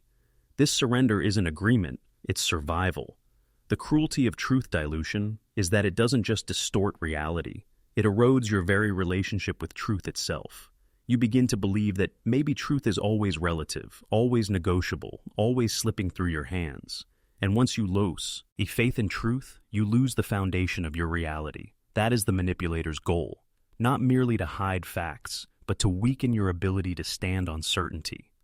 Because a person who no longer trusts their perception is a person who can be led anywhere. Truth dilution doesn't silence you by force. It drowns you until you stop speaking, stop questioning, and start surrendering to their version of reality as the only one that feels solid. Selective amnesia. Selective amnesia is the manipulator's convenient way of forgetting anything that holds them accountable, while remembering in perfect detail everything that benefits them. When confronted with their hurtful words, broken promises, or destructive behavior, they suddenly can't recall. They act confused, dismissive, or claim you're exaggerating. I never said that. You must be remembering it wrong. That's not how it happened. Yet when it comes to your mistakes, even the smallest ones, their memory is razor sharp, recalling dates, times, and details with precision. This double standard leaves you questioning yourself, wondering if your mind is playing tricks on you, while their selective forgetfulness shields them from blame. This tactic works because memory is fragile and doubt is contagious. When someone confidently insists they don't remember doing harm, it makes you pause, even if you're certain of what happened. The manipulator thrives on this pause, using it to twist reality in their favor. By refusing to acknowledge the past, they erase it. And with every erasure, you lose more ground, until your version of events feels flimsy compared to their controlled narrative. Over time, selective amnesia wears away at your sense of certainty. You start hesitating before calling them out, because you know they'll just forget again. You begin to internalize the blame, thinking maybe you're too sensitive, maybe you misheard, maybe you're the one who's wrong. Slowly, you stop trusting your own memory, and once that trust is gone, they become the keeper of reality. They decide what happened, what didn't, and what still matters. The cruelty of selective amnesia is that it doesn't just erase accountability, it erases your lived experience. Your pain is dismissed because it's forgotten. Your truth is minimized because it doesn't align with their memory. And as this cycle repeats, you begin to feel like a ghost in your own life, invisible in the story you actually lived. That's the trap. Their forgetting is not weakness, it's power. It's a calculated refusal to hold on to anything that would expose them, leaving you burdened with the weight of every memory they deny. Selective amnesia isn't just forgetting, it's erasing, rewriting, and silencing until your voice is the only one left, trembling in the dark, doubting itself. Survivor shaming. Survivor shaming is when the manipulator takes the strength it took for you to endure pain, abuse, or hardship and twists it into something to criticize or belittle.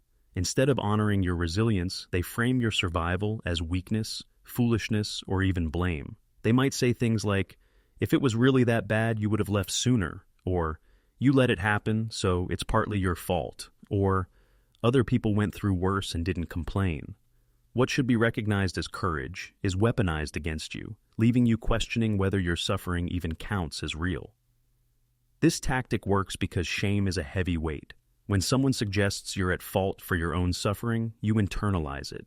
You replay your past in your head, searching for the moments you could have spoken louder, fought harder, or walked away sooner.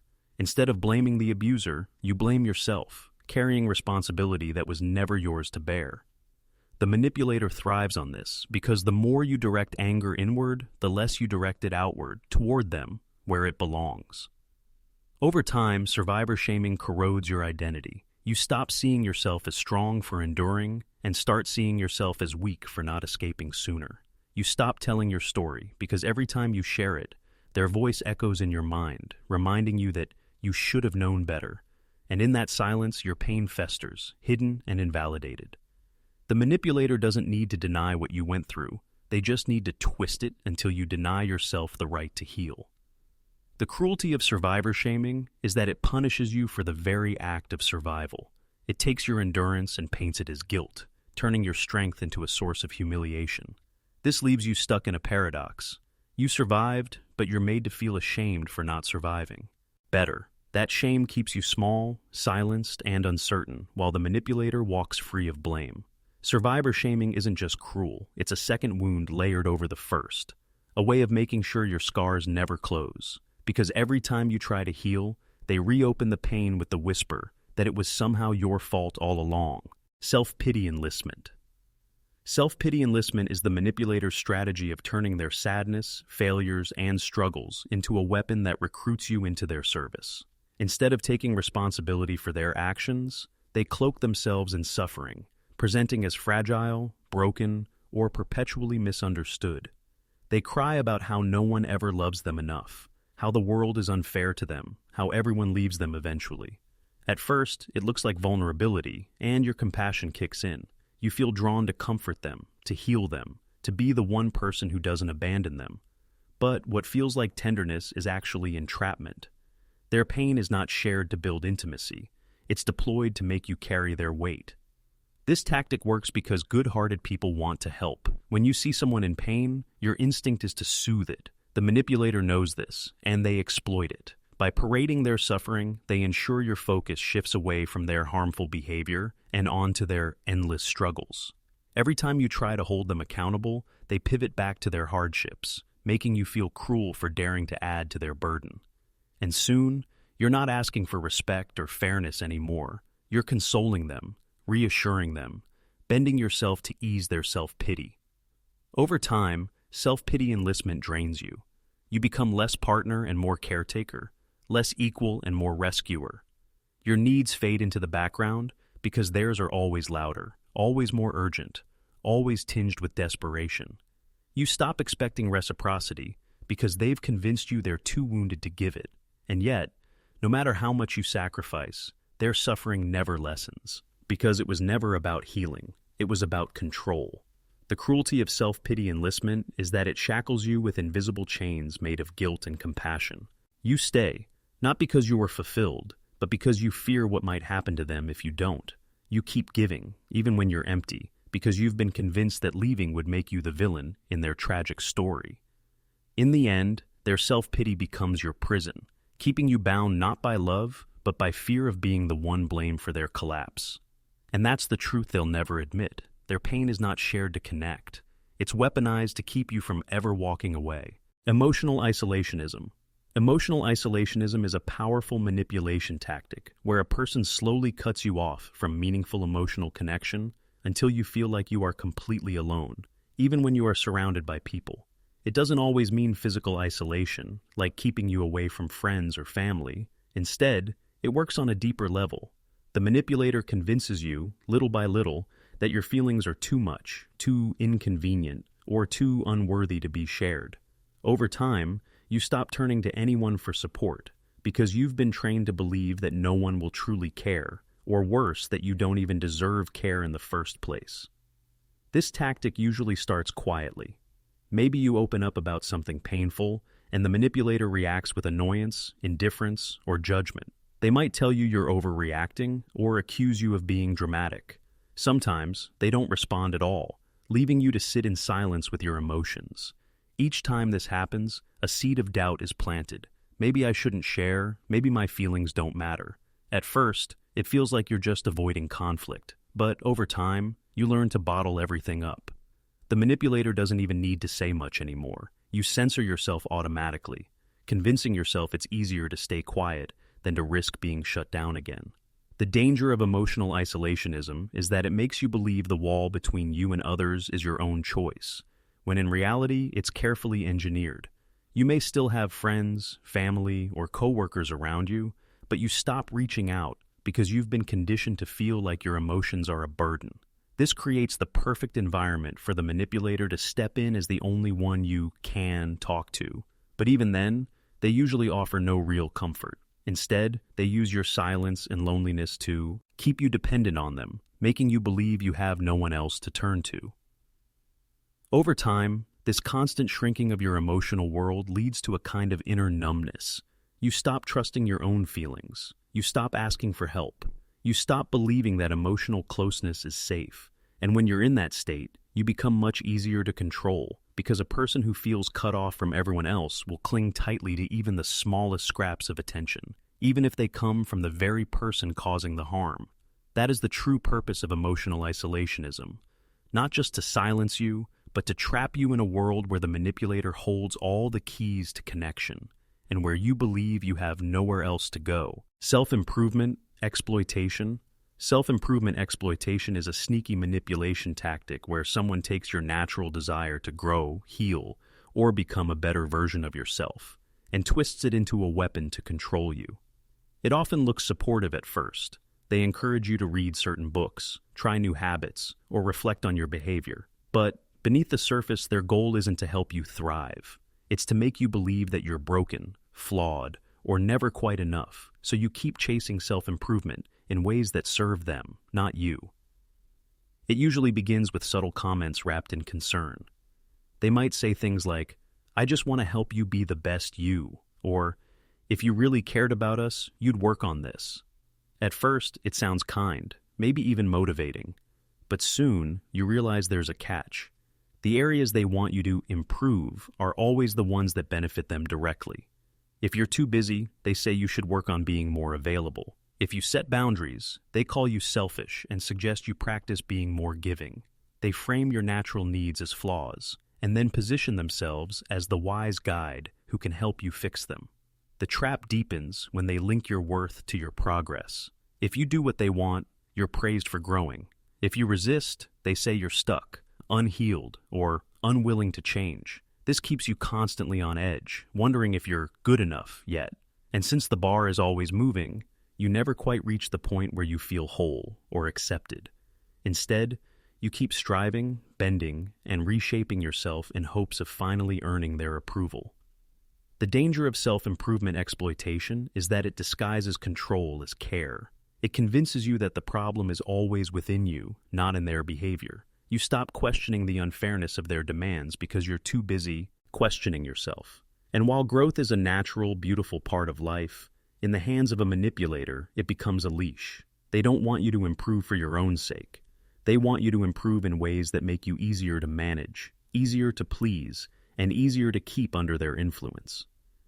In the end, true self-improvement comes from love, curiosity, and freedom, not from pressure, guilt, or fear. If someone is constantly making you feel like you have to change just to be worthy of them, that's not growth. That's exploitation dressed up as guidance.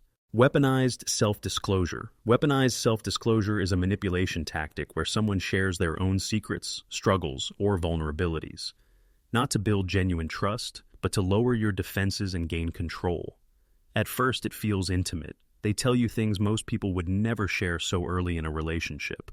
Painful childhood memories, secret fears, or personal flaws. You feel honored, chosen, and trusted, so you respond in kind. You open up too, sharing your own private struggles, and that's exactly what they wanted.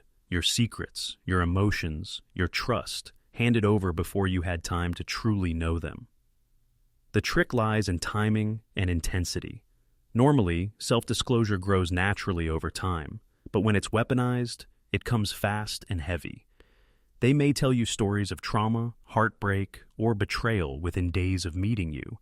It makes you feel like you've skipped the usual boundaries and entered a deep connection instantly. But the reality is, it's not connection, it's strategy. They're creating a false sense of closeness, so you'll expose yourself in return. Once you've shared, they now hold emotional ammunition that can be used later to guilt, shame, or silence you. Over time, the manipulator begins to twist what you revealed. They might bring up your vulnerabilities in arguments. No wonder you act like this after what you told me about your past. Or they may mock your fears in moments of cruelty, using the very pain you trusted them with as a weapon against you. Sometimes, they don't attack directly. They just remind you subtly that they know your soft spots, keeping you anxious about when those secrets might resurface. The danger of weaponized self-disclosure is that it disguises itself as honesty. You feel like you've found someone open and real, when in truth, they're only performing vulnerability to extract yours. And once you've given them that access, it's incredibly hard to take it back. You may even find yourself tolerating their mistreatment just to avoid them exposing or ridiculing the truths you shared in trust. Healthy vulnerability is mutual, respectful, and grows at a natural pace. But when someone rushes intimacy and uses your honesty against you, it isn't closeness, it's control. Weaponized self-disclosure doesn't strengthen bonds. It forges chains, making you believe that because they opened up, you owe them your trust and silence in return. Slow identity theft. Slow identity theft is a psychological manipulation tactic where someone gradually erodes your sense of self, piece by piece, until you no longer feel like the person you once were.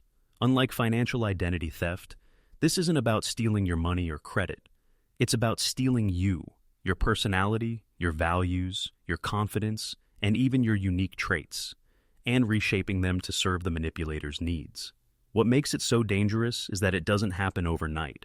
It's slow, almost invisible, until one day you wake up and realize you barely recognize yourself. It usually begins in subtle ways. They might compliment certain parts of your personality, but criticize others, guiding you toward behaving in the ways they prefer. If you're naturally outgoing, they may tease you for being too much until you quiet down. If you're ambitious, they may call you selfish or obsessed until you start second-guessing your goals. Over time, you adapt to avoid conflict, and little by little, the real you gets trimmed away. Each adjustment feels small, but together, they add up to a total rewrite of your identity. Another method is imitation. The manipulator studies you, your passions, your style, your language, and begins to copy them until your uniqueness no longer feels like your own. When they start wearing your clothes, telling your stories, or adopting your hobbies, it can feel flattering at first, but eventually it makes you question your originality. You begin to doubt whether your identity is truly yours, or if you're just a pale reflection of someone else. This is how they blur the lines between who you are and who they want you to be. The slow pace of this tactic makes it incredibly hard to notice. Because the changes are gradual, you tell yourself you're just compromising or evolving. But in reality, your authentic self is being replaced with a version that is more manageable, less threatening, and more dependent on the manipulator. By the time you realize what's happening, you may feel like a stranger in your own life, disconnected from your passions, your voice, and even your sense of worth. Slow identity theft is devastating because it robs you of something deeper than trust. It robs you of yourself. When you lose your identity, you lose your compass, the inner voice that helps you make choices, set boundaries, and pursue joy. And when that compass is gone, the manipulator doesn't just control your behavior, they control your future. The truth is, no healthy relationship, romantic, family, friendship, or professional, should make you feel less like yourself over time. If you find your personality, your dreams, or your values shrinking to fit inside someone else's version of you, that's not love or support. That's slow identity theft. And it's one of the most suffocating forms of control. Delayed reactions trap. The delayed reactions trap is a manipulation tactic where someone avoids giving you an immediate response, not because they need time to think, but because withholding their reaction gives them power. Instead of meeting your words, feelings, or boundaries with honesty in the moment, they stall. They leave you hanging, uncertain, and increasingly anxious, until your own doubt does the work for them. By the time they finally respond, you're already softened, confused, or ready to compromise just to escape the tension. It often begins in subtle ways. You express how you feel, maybe sharing something vulnerable or pointing out a hurtful behavior. Instead of addressing it, they pause. They might say nothing at all, or change the subject, or give a vague answer like, "I'll think about it." At first you assume they just need space, but then hours, days, or even weeks go by, and you're still waiting. In that silence, your mind races. Did I say it wrong? Was I unfair? Should I apologize? The longer the gap, the more you start to question yourself instead of their actions. When they finally respond, it's usually delivered with a tone of authority, as if their delayed reaction gave them extra wisdom or perspective. Sometimes they minimize your concern. It wasn't that serious. You're overthinking. Other times they flip the script completely. Actually, you're the one who upset me. By stretching out the timeline, they not only dodge accountability, but also ensure that the emotional intensity you felt in the moment has faded. What once felt urgent and valid now feels blurry, easy to dismiss, or even embarrassing to bring up again. The danger of the delayed reactions trap is that it teaches you not to trust your own timing. You start hesitating before speaking up, wondering if your feelings are strong enough to survive their silence. You may even leer into censor yourself altogether because waiting for their response feels worse than staying quiet. Over time, this erodes your confidence. Instead of relying on your instincts, you wait for their delayed approval, letting them decide what matters and what doesn't. Healthy relationships involve real-time honesty, even if that honesty is imperfect. The delayed reactions trap isn't about reflection, it's about control.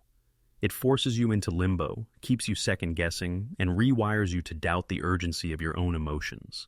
And once you've been conditioned to wait for someone else's timeline, they hold the power to decide when, or if, your truth gets to exist at all. Desirability undermining is a manipulation tactic where someone slowly convinces you that you are less attractive, less wanted, and less worthy of love than you really are. It's not always done through direct insults. Sometimes it's subtle, quiet, and wrapped in sarcasm or false concern. The goal is to weaken your confidence, so you start believing you're lucky, just to have their attention, even if they treat you badly. Once your self-worth shrinks, they become the only mirror you look into, and that makes it much easier for them to control you. It often begins with small, backhanded comments. Maybe they make jokes about your appearance. That outfit is brave, or you looked better before. They might compare you to others. She works out more than you, or he's way more confident than you. On the surface, these remarks can sound playful, harmless, or even teasing, but they leave little bruises on your self-image. Over time, those bruises add up until you start questioning the way you look, the way you act, or even the way you exist. Another method is inconsistency. They might shower you with praise one day, telling you you're beautiful, special, or desirable, but then withhold it the next. This back and forth conditions you to chase their approval. You start putting extra effort into your appearance, your behavior, or your choices, not for yourself, but for them. It becomes less about whether you feel good and more about whether they decide you're good enough that day. The most dangerous part of desirability undermining is how it warps your sense of comparison. You might begin to see everyone else as competition, feeling less than anyone they talk about, glance at, or even follow online. This keeps you anxious and insecure, stuck in a cycle of trying harder to be wanted, while they sit back holding all the power. And because they are the ones planting these seeds of doubt, they also become the only ones who can reassure you, making you cling to them even tighter. Over time, desirability undermining doesn't just affect how you see yourself in the relationship. It can spread into every area of life. You might stop feeling confident at work, in friendships, or even when you look in the mirror. The manipulator's voice becomes your inner critic, and their judgment becomes your standard. And when you no longer believe you're desirable, it feels harder to walk away because you've been convinced that no one else would want you. But the truth is, desirability isn't something that belongs to someone else's opinion. It comes from within. Any tactic that makes you feel smaller, uglier, or unworthy is not love. It's control. And the moment you start recognizing desirability undermining for what it is, you also start remembering that your worth was never theirs to define. Emotional data mining. Emotional data mining is a manipulation tactic where someone carefully gathers pieces of your personal, emotional, and psychological information, not to support or care for you, but to use that knowledge as leverage later. It's like they're building a private database of your fears, insecurities, dreams, and weaknesses. The catch is, they rarely collect this information openly. Instead, they disguise it as intimacy, curiosity, or concern, so you feel safe enough to hand over parts of yourself that they can later turn into weapons. It usually starts with innocent-sounding questions. They might ask about your childhood, your biggest fears, or your relationship history. They appear genuinely interested, listening closely, nodding, even mirroring your emotions. You think, finally, someone who wants to understand me. But behind the kindness, they are cataloging every detail. What makes you cry? What makes you angry? What you crave most? What you're ashamed of? To you, it feels like bonding. To them, it's research. Over time, this information becomes emotional ammunition. When you argue, they bring up your past wounds to silence you. This is just like what you told me happened with your dad. When they want to control you, they use your fears. You'll never make it on your own. Remember how scared you said you were of being alone? When they want to keep you hooked, they use your dreams. I thought you wanted us to build that future together. Are you giving up already? Every vulnerable truth you shared in confidence gets twisted into a trap. The danger of emotional data mining is that it doesn't just hurt in the moment. It makes you afraid of opening up again. You start guarding your emotions, even from safe people, because you've learned that vulnerability equals risk. This creates a painful cycle. You feel isolated and mistrustful, while the idealization devaluation cycle. The idealization devaluation cycle is one of the most exhausting manipulation tactics, where someone first puts you on a pedestal, then slowly tears you down, only to sometimes lift you back up again, trapping you in a loop of hope and hurt. At its core, this cycle is about control. By swinging you between feeling adored and feeling rejected, the manipulator keeps you emotionally unstable, always chasing the version of them who once made you feel like you were everything. It begins with idealization. At this stage, the manipulator showers you with attention, affection, and admiration. They tell you how special you are, how you're different from anyone else, how they've never felt this way before. Every text, every compliment, every look makes you feel seen and valued. This stage is intoxicating. It feels like love at its purest, but in reality, it's often too much, too soon, designed to hook you quickly and deeply. Then comes the shift, devaluation. Suddenly, the same person who once adored you starts criticizing, withdrawing, or comparing you to others. The compliments turn into complaints. The affection becomes coldness. You find yourself walking on eggshells, wondering what you did wrong. Did I change? Did I disappoint them? The truth is, nothing changed except their tactics. They've pulled away to make you doubt yourself and to make you work harder to win back the love they once gave so freely. This cycle is powerful because the memory of the idealization phase keeps you stuck. You keep hoping the warm, loving version of them will return if only you try harder, give more, or change yourself in just the right way. And sometimes they do bring back the affection, but only in small doses, just enough to reset the cycle. This creates a push-and-pull dynamic where you're constantly chasing their approval, addicted to the highs of being. Selective memory editing. Selective memory editing is a manipulation tactic where someone deliberately reshapes or distorts what happened in the past, not by erasing entire events, but by carefully choosing which parts to highlight and which to leave out. Unlike outright gaslighting, which often denies reality completely, this tactic is more subtle. It takes real moments and bends them just enough to change the meaning until the story of your relationship no longer matches the truth you once lived. It often begins during conflicts. You bring up something that hurt you, and instead of owning it, they edit the memory in real time. Maybe you say, "You yelled at me last week," and they respond, "I wasn't yelling, I was just passionate. You're exaggerating." Or you point out how they ignored you, and they say, "Ignored? I was giving you space like you asked." Notice how they don't erase the event. They just rewrite the interpretation, making themselves look reasonable and making you seem overly sensitive. Over time, this editing becomes layered. They start reminding you of things that did happen, but only in ways that suit their version of the story. If you argue, they'll list times when you were upset, but leave out what triggered it. If you defend yourself, they'll cherry-pick the worst moment from your reaction and replay it while ignoring the actions that pushed you there. Slowly, the balance of memory tilts in their favor. You stop trusting your own recollection, because theirs always sounds more polished, more confident, more convincing. The real damage comes when you start to internalize their edits. Instead of standing firm in your memory, you hesitate. Maybe I did overreact? Maybe they're right? Maybe I'm forgetting details. This self-doubt creates dependency. You lean on them to tell you what really happened because you've been trained to distrust your own pee. Silent ultimatums. Silent ultimatums are a manipulation tactic where someone pressures you into compliance, not with direct words, but with unspoken threats and implied consequences. Unlike open communication, where boundaries and needs are stated clearly, silent ultimatums rely on your fear of losing the relationship, their approval, or their affection. You're never told outright what will happen if you don't go along, but the message is delivered through silence, withdrawal, or subtle cues that make you feel like your choices are dangerously limited. It often begins when you do something they don't like. Instead of talking about it, they grow distant. Their tone changes. They become colder, quieter, less available. They don't say, "If you do this again, I'll leave," but the weight of their behavior says it for them. You start connecting the dots. Whenever you push back, set a boundary, or act independently, they punish you with distance. Soon you're trained to avoid anything that might trigger that silence, because the fear of losing them feels worse than speaking your truth. The real danger of silent ultimatums is that they are invisible. You can't argue with something that isn't spoken out loud. If you confront them, they can deny it easily. "What are you talking about? I never said that." And technically they're right. They didn't. But the lack of words is the point.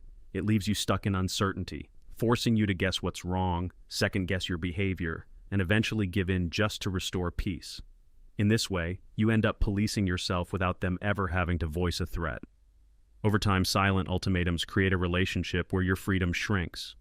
You stop asking questions, you stop challenging unfairness, you stop doing things that make them uncomfortable, not because you chose to, but because you were conditioned to fear the consequence. Control through chaos. Control through chaos is a manipulation tactic where someone deliberately creates confusion, unpredictability, and instability in your life so that you can't find your balance. Instead of building trust through consistency, they do the opposite. They keep you off guard, emotionally scattered, and mentally exhausted. In that state, it becomes harder for you to think clearly, set boundaries, or make independent choices. Chaos isn't just noise. In the hands of a manipulator, it's a weapon. It often begins with small disruptions.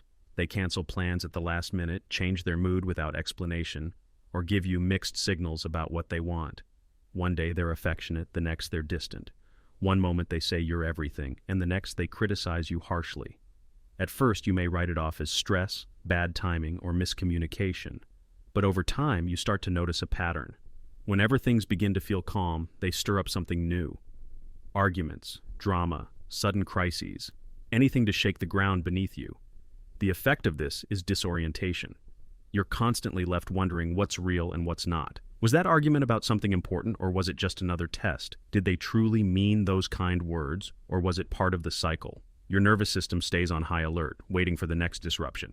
And in that heightened state of anxiety, you become easier to control because your focus shifts from living your life to managing their chaos.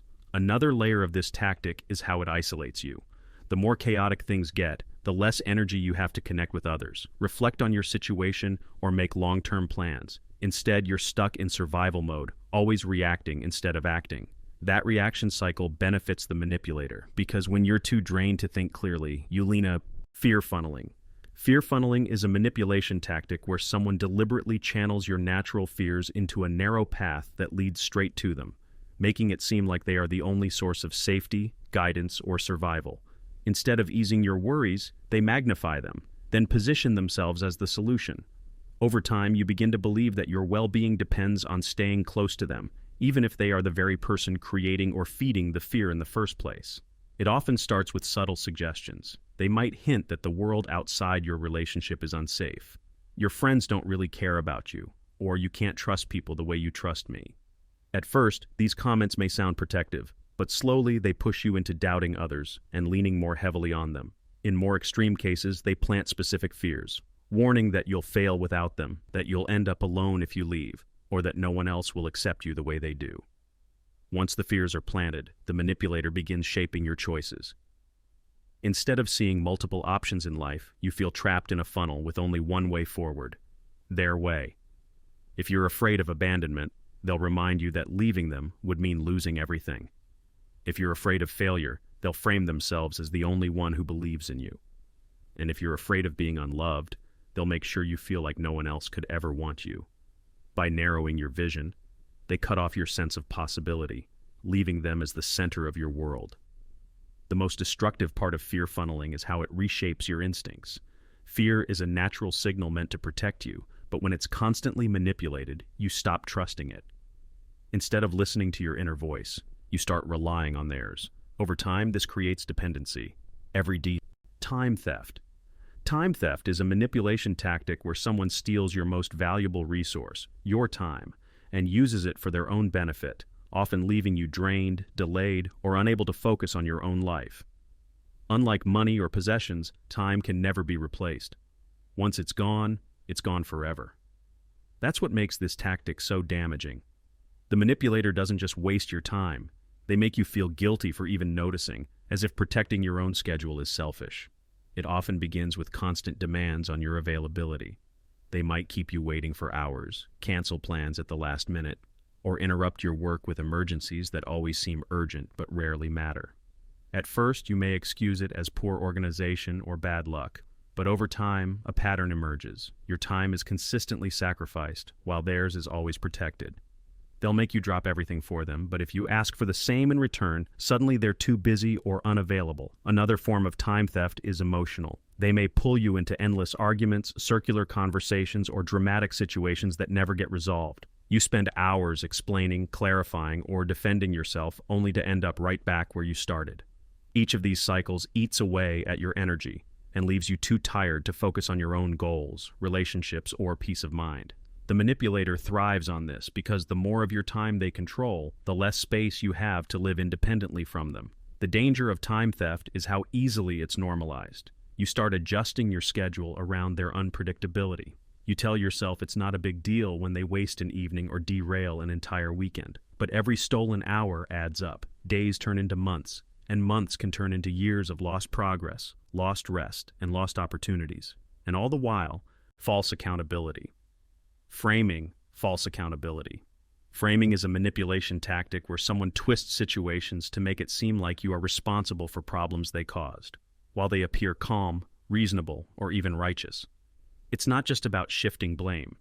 It's about rewriting the rules of accountability so you carry the guilt, do the apologizing, and shoulder the emotional weight while they walk away clean. This tactic makes you feel like you're the one failing the relationship, when in reality, you're being cornered into fixing problems you didn't create. It often begins in conflict. You confront them about something hurtful. Maybe they lied, broke a promise, or ignored your needs. Instead of addressing what they did, they flip the focus back onto you. They might say, "You're bringing this up at the worst time," or, "If you hadn't reacted the way you did, none of this would have happened." Notice how they don't deny the issue. Instead, they frame your reaction as the real problem. Suddenly, you're the one explaining yourself, while their behavior slides out of the spotlight. False accountability framing also shows up in everyday interactions. If they forget an important date, they'll accuse you of expecting too much. If they lash out, they'll say you pushed them into it. If they neglect responsibilities, they'll claim you should have reminded them. Over time, you start to internalize this twisted logic. You begin believing that if you'd just been more patient, more understanding, more forgiving, everything would be fine. And that's the trap. You end up doing the work of accountability for both of you. The danger of this tactic is how it erodes your confidence in your own sense of fairness. You start second-guessing yourself in every argument. Was I too harsh? Am I expecting too much? Maybe I really am the problem. Meanwhile, the manipulato. Sleep pattern disruption. Sleep pattern disruption is a manipulation tactic where someone interferes with your rest, either directly or indirectly, to keep you tired, unbalanced, and easier to control. It may sound minor, but sleep is the foundation of mental clarity, emotional regulation, and physical health. When someone chips away at that foundation, you become more reactive, less confident in your judgment, and more dependent on them. In short, a sleep-deprived mind is easier to manipulate. This tactic can show up in many ways. Sometimes it's obvious. They wake you up late at night to start arguments, slam doors, or pick fights when you're trying to rest. Other times, it's subtle. They insist on staying up far later than you want, guilt you for going to bed too early, or bombard you with calls, texts, or emotional drama at hours when you should be sleeping. The result is the same. Your natural rhythm gets disrupted, and you begin running on empty. The manipulator may also weaponize sleep deprivation during conflicts. If you're exhausted, it's harder to argue clearly or defend yourself. They know that a tired brain struggles with focus and memory, so they drag conversations into the middle of the night, pushing you until you finally give in just to end the discussion. Over time, this conditioning makes you avoid confrontation altogether, because you've learned that speaking up costs you precious rest. The danger of sleep pattern disruption is that it doesn't just affect the moment. It accumulates. A few lost nights can spiral into chronic exhaustion, which weakens your mood, increases anxiety, and makes small problems feel overwhelming. Eventually, you may find yourself too drained to set boundaries, too foggy to trust your instincts, and too tired to imagine a life outside of the manipulator's control. In that weakened state, their influence grows stronger. No. Emotional blackmail. Emotional blackmail is a manipulation tactic where someone uses your feelings of love, loyalty, or guilt against you to get their way. Instead of asking directly or negotiating fairly, they pressure you by making you believe that if you don't give in, something terrible will happen, like losing them, hurting them, or being labeled the bad person. It's not about open communication. It's about fear and control disguised as love or concern. It often begins with subtle threats. They might say things like, "If you love me, you would do this," or "I don't know what I'll do if you leave." On the surface, it sounds like vulnerability, but underneath it's a trap. They're tying your actions to their well-being, making you feel personally responsible for their happiness. Instead of making a choice freely, you start making choices out of fear. Fear of hurting them, fear of conflict, or fear of being abandoned. Over time, emotional blackmail escalates. They may threaten to end the relationship, to harm themselves, or to expose your secrets if you don't comply. Other times, the threats are quieter, withdrawing affection, giving you the silent treatment, or expressing disappointment in a way that makes you feel like you've failed them. Whatever the method, the message is always the same. If you don't do what I want, you will pay emotionally, and maybe even socially. The most damaging part of emotional blackmail is how it warps your sense of choice. You start to believe you don't really have options, only the option that keeps the peace. You learn to prioritize their emotions over your own needs, carrying a constant fear of triggering their disappointment or wrath. In the process, your independence shrinks, and your decisions stop reflecting what's best for you. They reflect only what keeps the manipulator satisfied. Healthy relationships don't demand obed.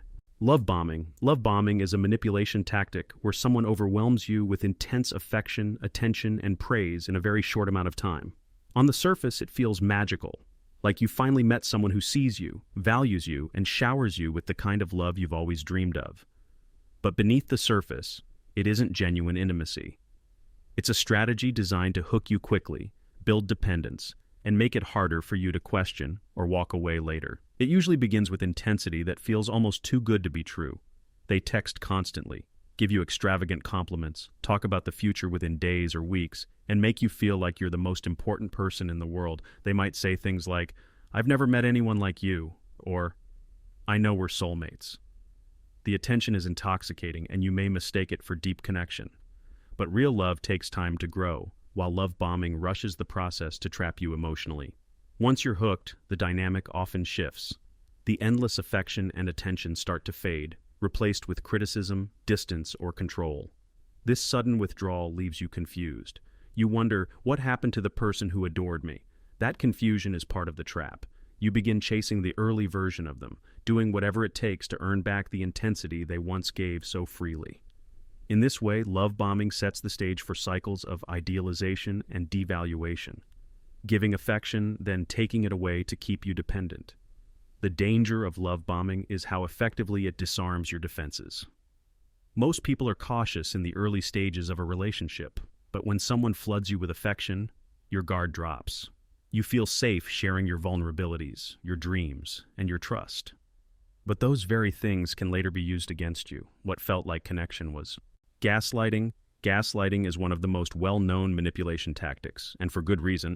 It's one of the most damaging. At its core, gaslighting is when someone makes you doubt your own memory, perception, or even sanity. Instead of addressing problems honestly, the manipulator twists reality until you question yourself. Over time, you stop trusting your own judgment and start relying on them to tell you what's real.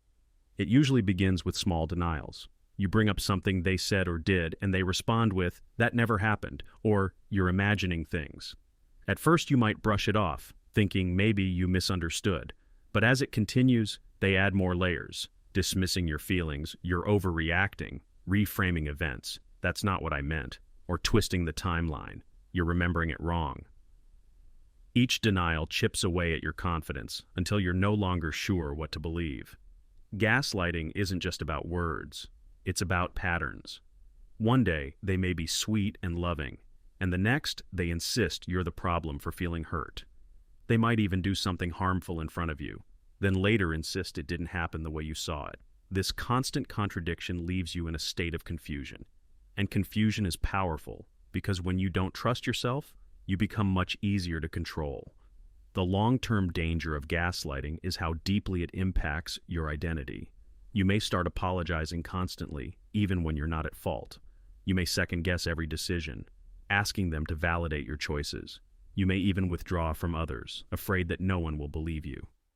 Gaslighting doesn't just distort individual events. It can reshape your entire sense of self, making you feel weak, unstable, or dependent. Healthy relationships are built on shared reality and mutual respect. Disagreements are normal.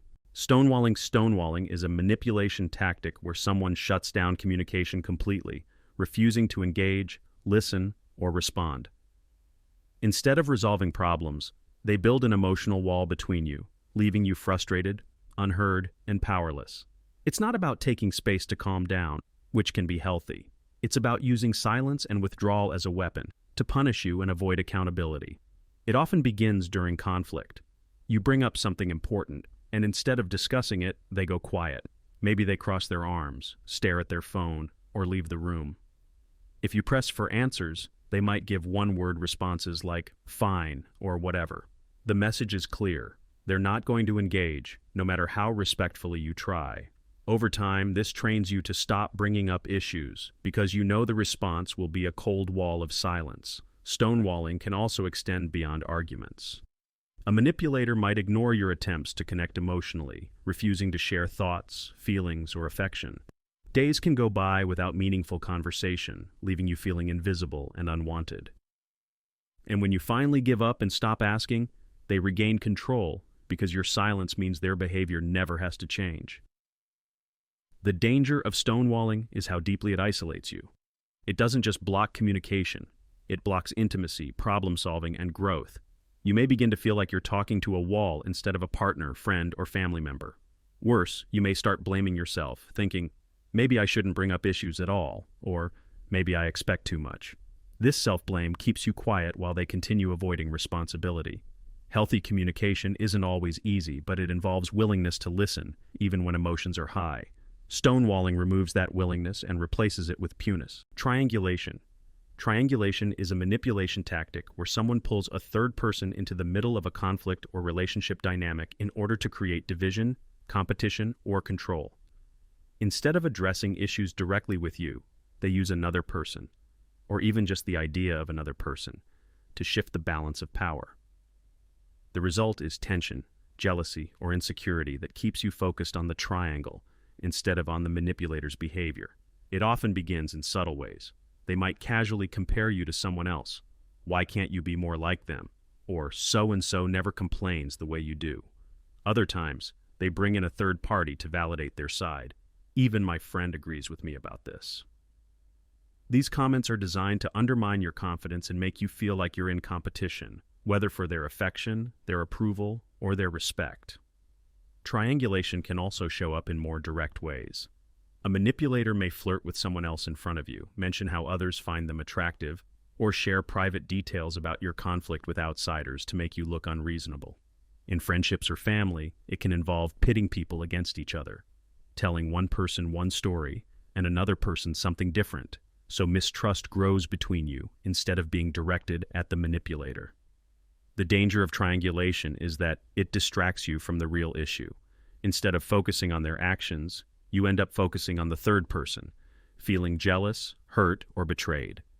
The manipulator thrives on this distraction because it keeps you from uniting with others against them. By keeping you divided, they remain at the center of control, feeding off the tension they created. Over time, triangulation erodes trust.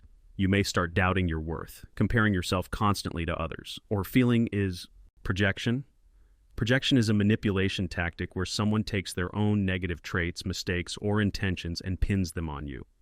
Instead of admitting their flaws, they push them outward, making you feel like you're guilty of the very things they're doing. It's like holding up a distorted mirror. You see their behavior reflected back at you, but twisted so that you believe it's your fault. This shifts blame, creates confusion, and allows the manipulator to avoid responsibility. It often shows up in conflict. If they're lying, they accuse you of dishonesty. If they're being unfaithful, they accuse you of cheating. If they're angry and hostile, they insist you're the one with an anger problem. These accusations aren't random. They're projections of their own behavior. By throwing their flaws onto you, they not only escape accountability, but also put you on the defensive. Instead of asking why they did something, you're busy defending yourself against claims that aren't even true. Projection doesn't always happen in heated arguments. It can also creep into everyday situations.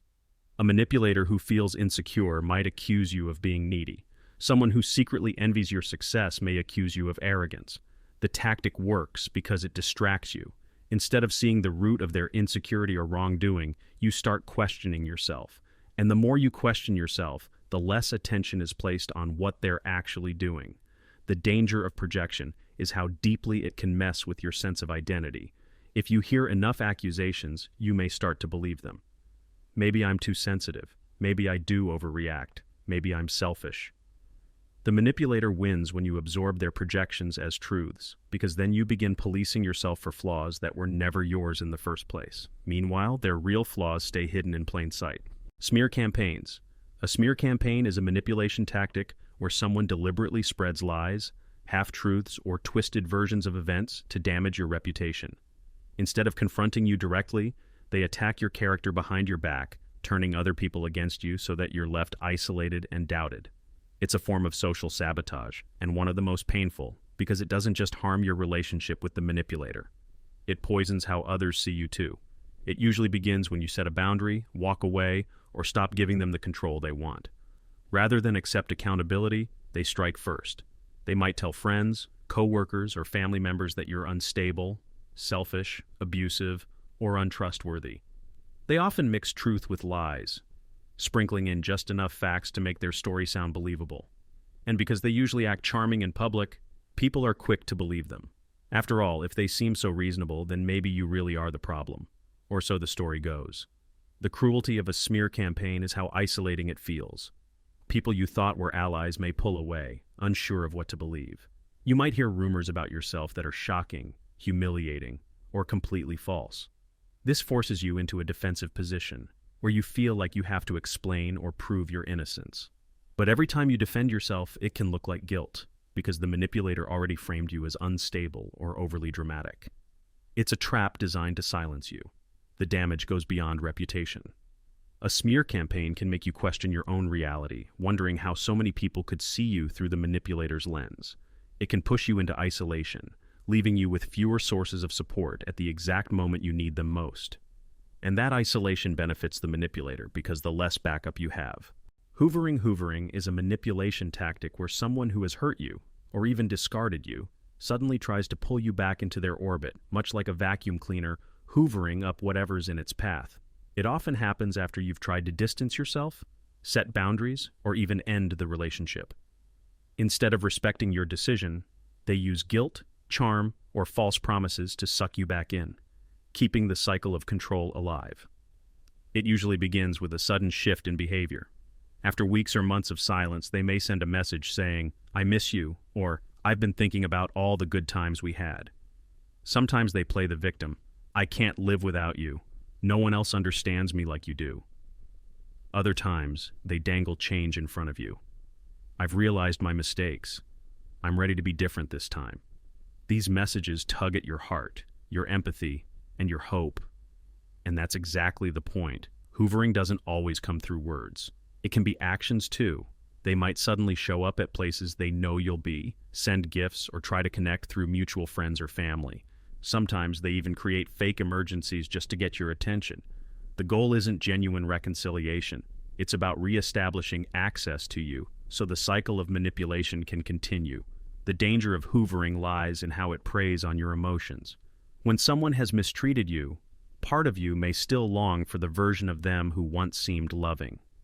Hoovering exploits that longing. By offering glimpses of affection, apology, or stability, they make you question whether leaving was the right choice. You may find yourself thinking, maybe they really have changed this time.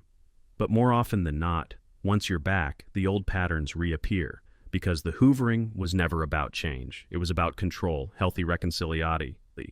Blame shifting is a manipulation tactic where someone refuses to take responsibility for their actions and instead places the fault on you or others.